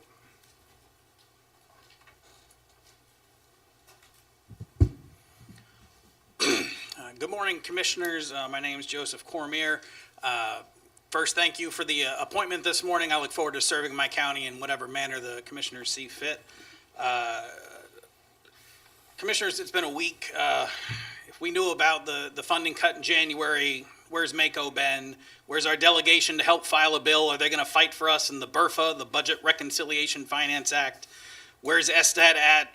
Has the county directed the attorney to file some sort of lawsuit? Where's the Tri-County Council, and why aren't Calvert and St. Mary's and Charles working together on this? St. Mary's got hit too. We got a $22 million funding hit, 15% per pupil, and that's just disastrous for us. I spoke at the State Board of Education meeting this morning about this topic. Why is the Board of Ed dragging their feet on contract negotiations? This has been going on since October, November. It should be done by now. What are we doing? We have a blueprint committee that meets once a week, twice a month, however long. Why haven't they been working to go through the budget step by step to find those things that we can cut and reduce the overlap on toilet paper, toothpaste, and heating fuel? Where are we with the negotiations with LNG and Exelon's power? Why would they give us more in taxes in a pilot than they're going to get off this 42% coupon? I don't understand how we're going to get through the next 8 years of this. So I hope that we get some sort of presentation from the commissioners about the pilot, how we got here, and where we're going to go. Fitch knew about this. Fitch gave you this stuff back in December, And we found out about it in January, and now we're selling bonds. And if I was buying that bond, I might think that it was a bait and switch because you knew that all this stuff happened after you got your AAA rating, and now we're selling millions of dollars of bonds on a county that might not still be AAA rated after this situation happened. So please give us a presentation. Give us something to help us understand what's going on. Thank you so much. Thank you.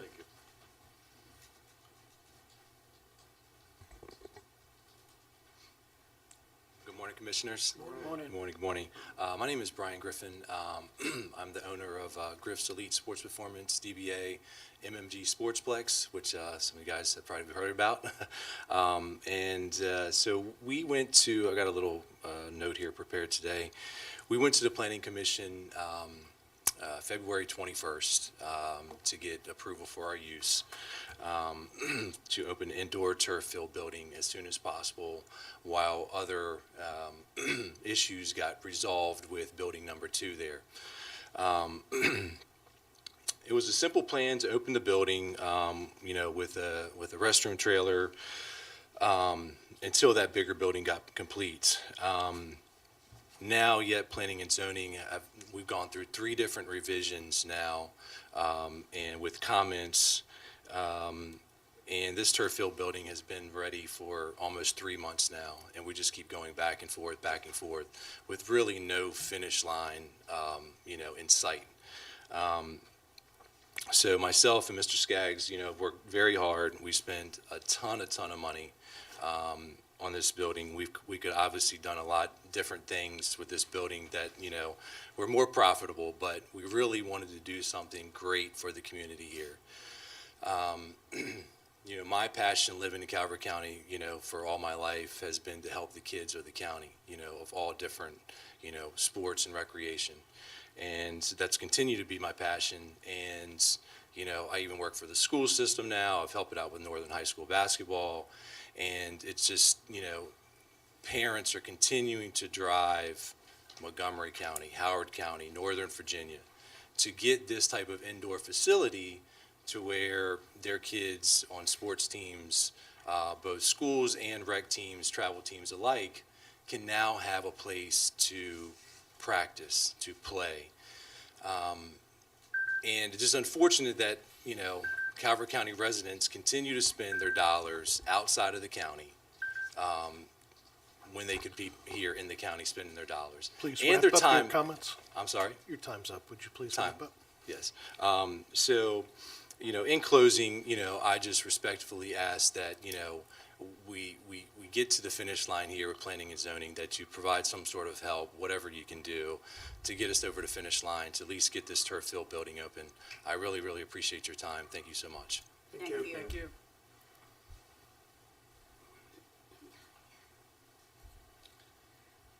Good morning. I'm Jason Skaggs. I'm the owner of the property where MMG is located. I just want to add a few things. Just yesterday, we got comments back. It would be the 3rd revision on the site plan. Comments were, we want you to build bus parking. This late in the game to add bus parking. We have no plans to have buses come to the facility. I did make comments that some of the first clients were sports teams from the schools.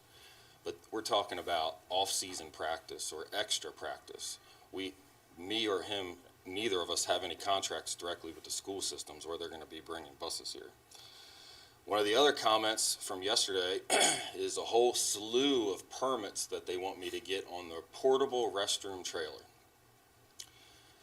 Never have I seen in the county history the county require electrical, life safety, all of these other things for a portable bathroom trailer.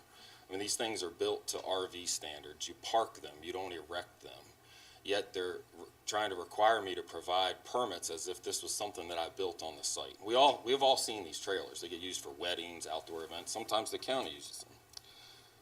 So at the end of the day, today, we have had electrical inspections in that building, structural inspections in that building, and the Holy Grail, the fire marshal, has been in there and done every inspection that they need. The building is deemed safe.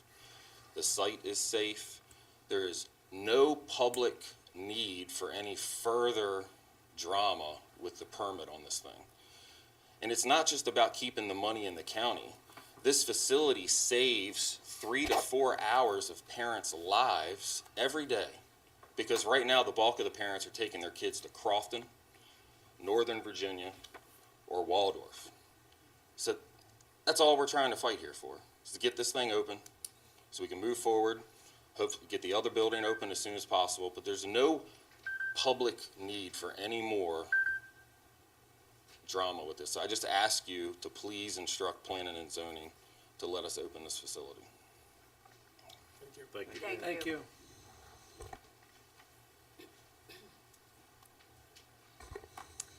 Good morning. I'm Susan Shaw.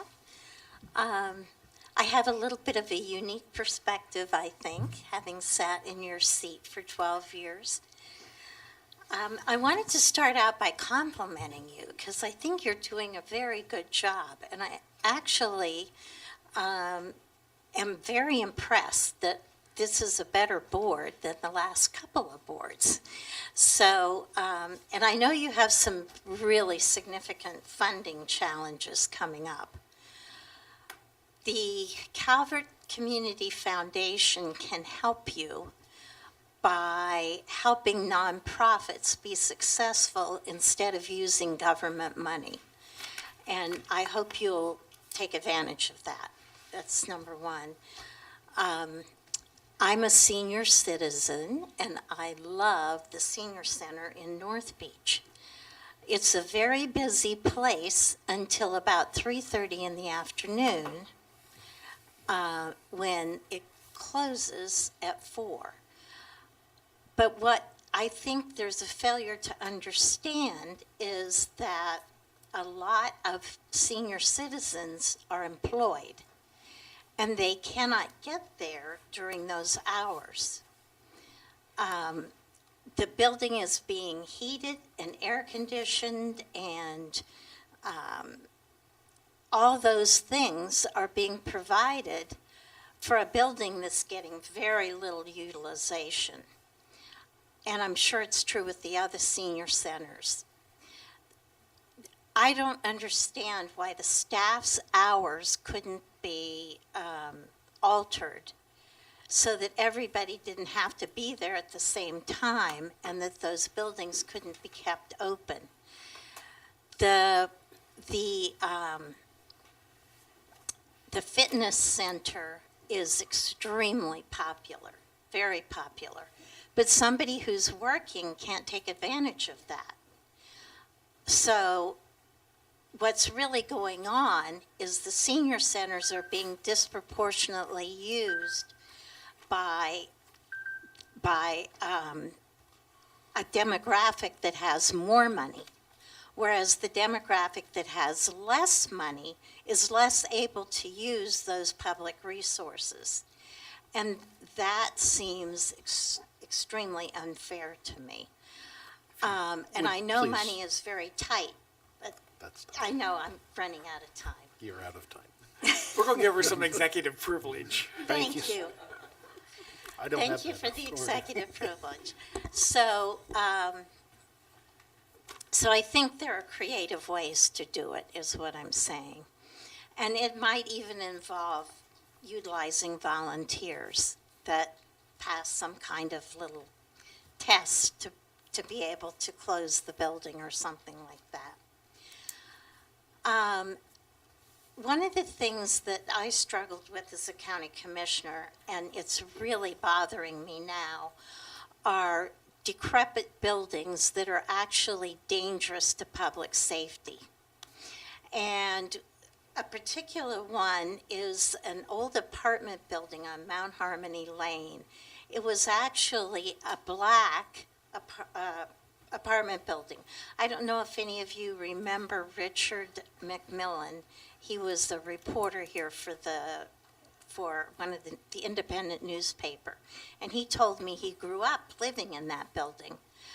That building is missing doors and windows, and it is just an invitation to kids to get in there and burn the place down or hurt themselves. But that's one example. They're all over the county. And we really should have some kind of process where those kinds of things can be addressed before there's an incident. So I bring that to your attention. And those were the particular comments that I wanted to make today. Thank you. But I'm really proud of you as a fellow Republican. I think you're doing great. Thank you. Thank you. Oh, careful. And I'm not doing And there's no one online. So that concludes public comment. That'll bring us to commissioner reports. Commissioner Cox. Thank you, Mr. President. Just like to keep in your prayers the families that have been impacted with the Key Bridge tragedy this morning. Also condolences for the Buckmaster family who lost a loved one this week. We had 2 public hearings this week, and just keep the emails and comments coming because we do read your letters and we do read your emails on public hearings.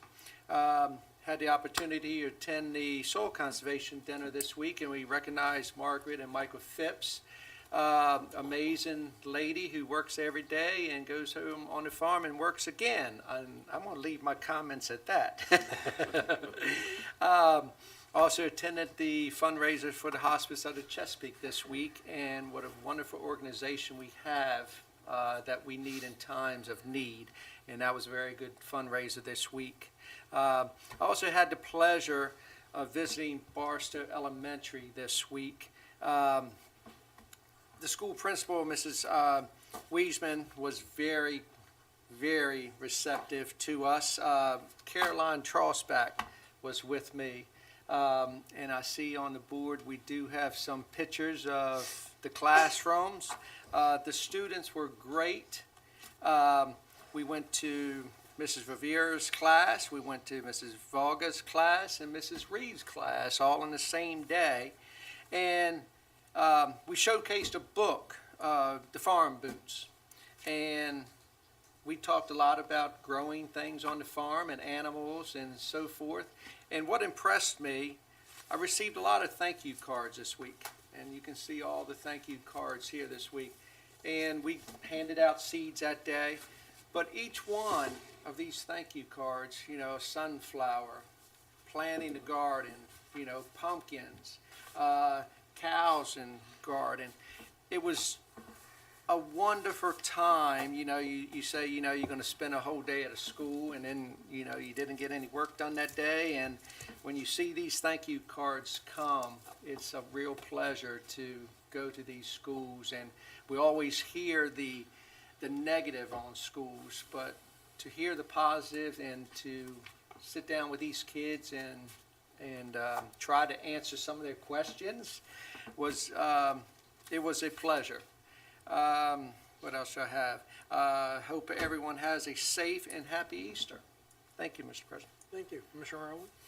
As Commissioner Cox said, we did have the budget hearing last Tuesday evening. The room was filled beyond capacity, and we actually put our guests in other locations.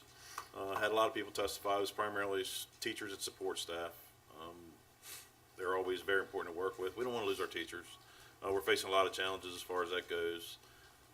St. Mary's County recently jumped their starting teacher salary up.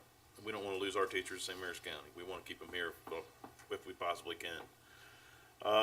We also had a public hearing the following night on Wednesday evening at the HEB, and that was for the zoning ordinance updates.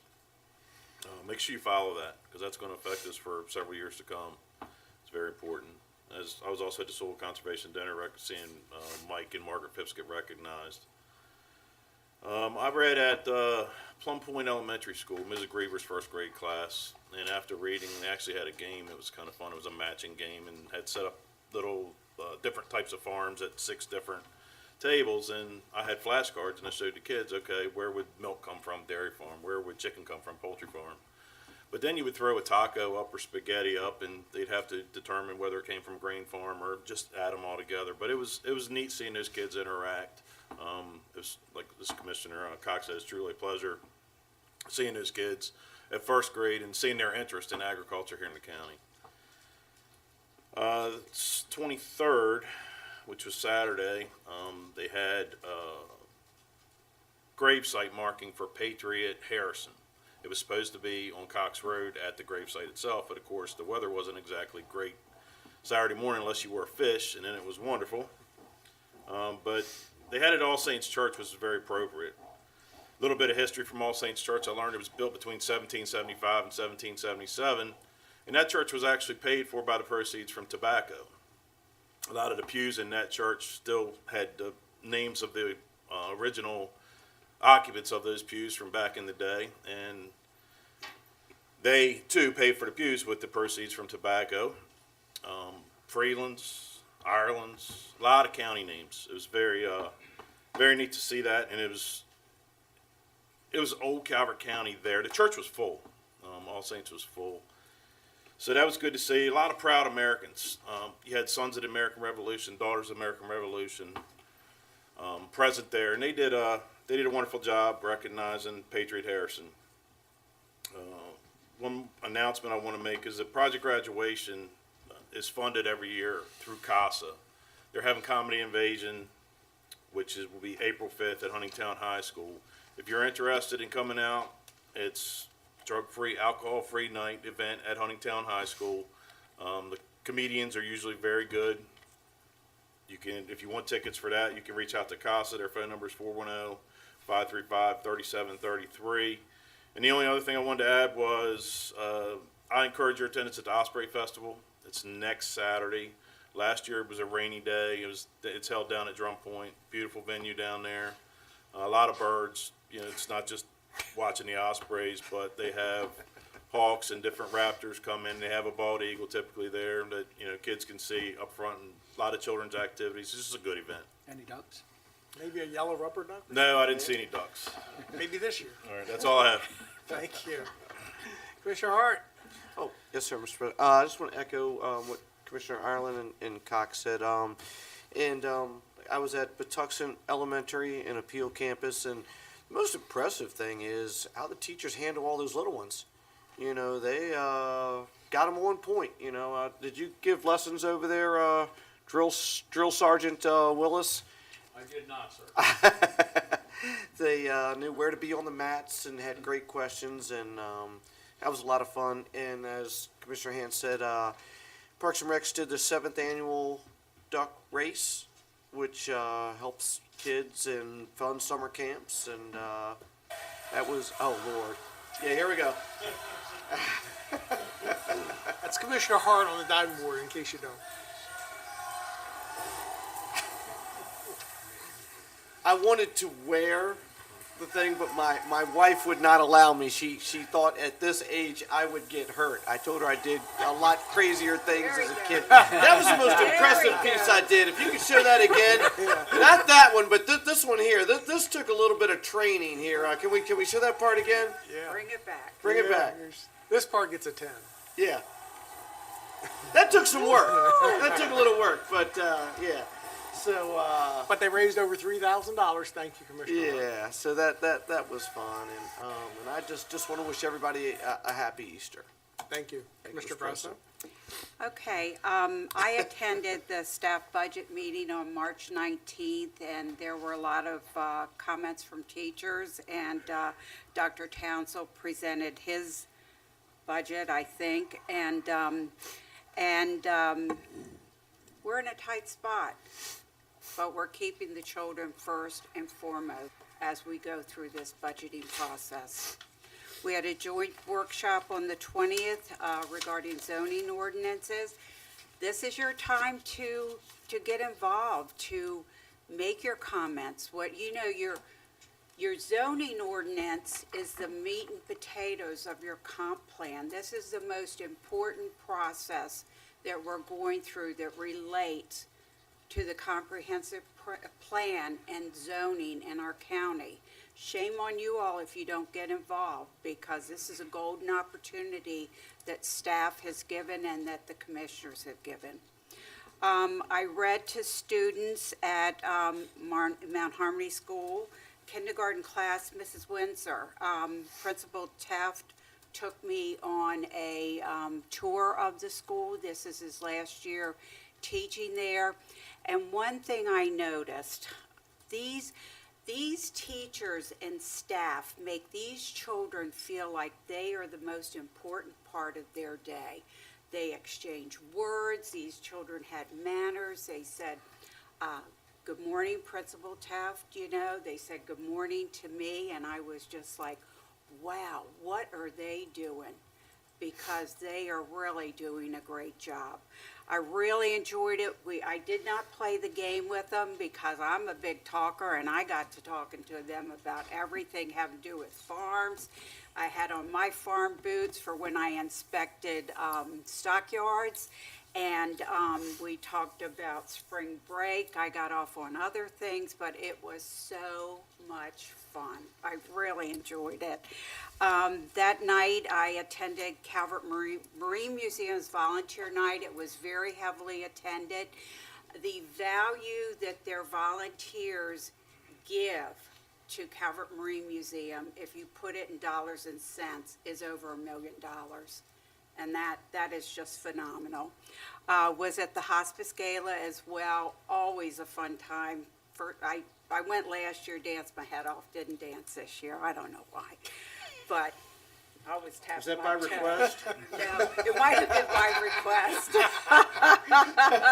But that's a fun event, very nice, and you know, our Burnett House is second to none.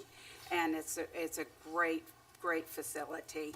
I'd like to ask for your prayers for the Kevin Knott family. He's a young man, probably, I'm not 100% sure, but maybe around our daughter's age, in his early 50s, and he leaves behind a wife and 2 children. And I'd like to wish all of you a blessed Easter. Thank you. Thank you, Commissioner Grasso. So I too attended the Soul Conservation Dinner where we recognized the Phipps family, and I asked Mrs. Phipps her age in front of everybody. Oh, no. And, You're gonna pay for that one. I won't repeat it, and she hesitated a minute, but those of you that know Margaret, she's an amazing woman. She is. And she was a little hesitant to give her age, but she That's finally why we're did. getting And I pickles said, and you aren't. and I told her, you should be very proud. I'm not going to repeat her age, but if you knew her age, you would be shocked at Mrs. Phipps. She's in this courthouse every day as registered wills. She is sharp as a tack. And then, as Commissioner Arnold said, goes home every day and tends to the cows and the farm because Mike's never around. But she is one amazing woman. And I look up to her. I wish I could be as healthy as she is next year because she's got me by quite a few years. Mike's video. But Talk about Mike's video. I forgot to mention that. Mike's The video. tobacco video. Oh, yeah. So Mike, her son, did a segment on Maryland Farm and Harvest about tobacco, raising tobacco in Calvert County. If you've never watched Maryland Farm and Harvest, you should tune in. It comes on Maryland Public Television Tuesday nights at 7 p.m. Showcases Maryland agriculture. I took a shameless credit when we talked about it Thursday night. When I was Secretary of Agriculture, I helped create the show. It is Maryland Public Television's #1 show. It's a great show, and you'll learn a whole lot about agriculture if you watch that show. So please tune in. Monday, a week ago, I talked about my school trip last Tuesday, but I went to Mutual Elementary and to Miss Torres' second grade class, and Principal Hawkshurst, whose husband works for us in planning and zoning. I was set up because every question I asked those kids, they knew the answer. I didn't hear the same report from the other classes, but I swear Mrs. Torres taught them the day before I got there because they knew the answer. I could not stump them on any ag questions, second graders. So it's a fun event. I used to do it as secretary all the time. It's just great. These young kids, they're interested. They have lots of questions, and at that age, they're still engaged and they're not on their phones and head buried in different places. So I want to thank Principal Hawkshurst and Ms. Torres for allowing me to come in. We need to do that more often because, our teachers do a great job, and a lot of times they don't get the credit that they should get. I too attended the hospice event. We are very blessed in Calvert County to have a great hospice organization in the Burnett House, and they had I think they had 180 people there that night, and I don't know I didn't hear how much money they raised in total, but I think they had a very good event. And as I mentioned earlier in public service announcements, we did have an incident involving 3 middle school kids at Plum Point Middle School. I just want to reiterate again that this board and this county, I don't believe, will tolerate hate speech. It's hard for us to understand how a 11 or 12 or 13-year-old child could participate in the kind of things that those kids were participating in. We hope that those children get the counseling that they need to understand, the things they did and said, and what they truly mean. But it's just unfortunate. It's not us. I learned about it, watched Channel 4 News. It was on every day over the weekend. It's not good for Calvert County, and it's not who we are. But for outsiders, when they see that, they don't know who we are. But very, very unfortunate. And other than that, that's all I have. I just want to wish everybody a very, very happy and safe Easter. Mr. Grassi, have a motion for me, please? I move to recess to executive session pursuant to general provisions, Article Sections 3-305B, 1I, to discuss the appointment, employment, assignment, promotion, discipline, demotion, compensation, removal, resignation, or performance evaluation of appointees, employees, or officials over whom the board has jurisdiction. 7, to consult with counsel to obtain legal advice, and 8, to consult about pending litigation. Second. I have a motion and a second that we move into executive session. Any discussion on that motion? Hearing none. All those in favor say aye. Aye. Opposed? Motion carries. Thank you all and have a great day. Thank you.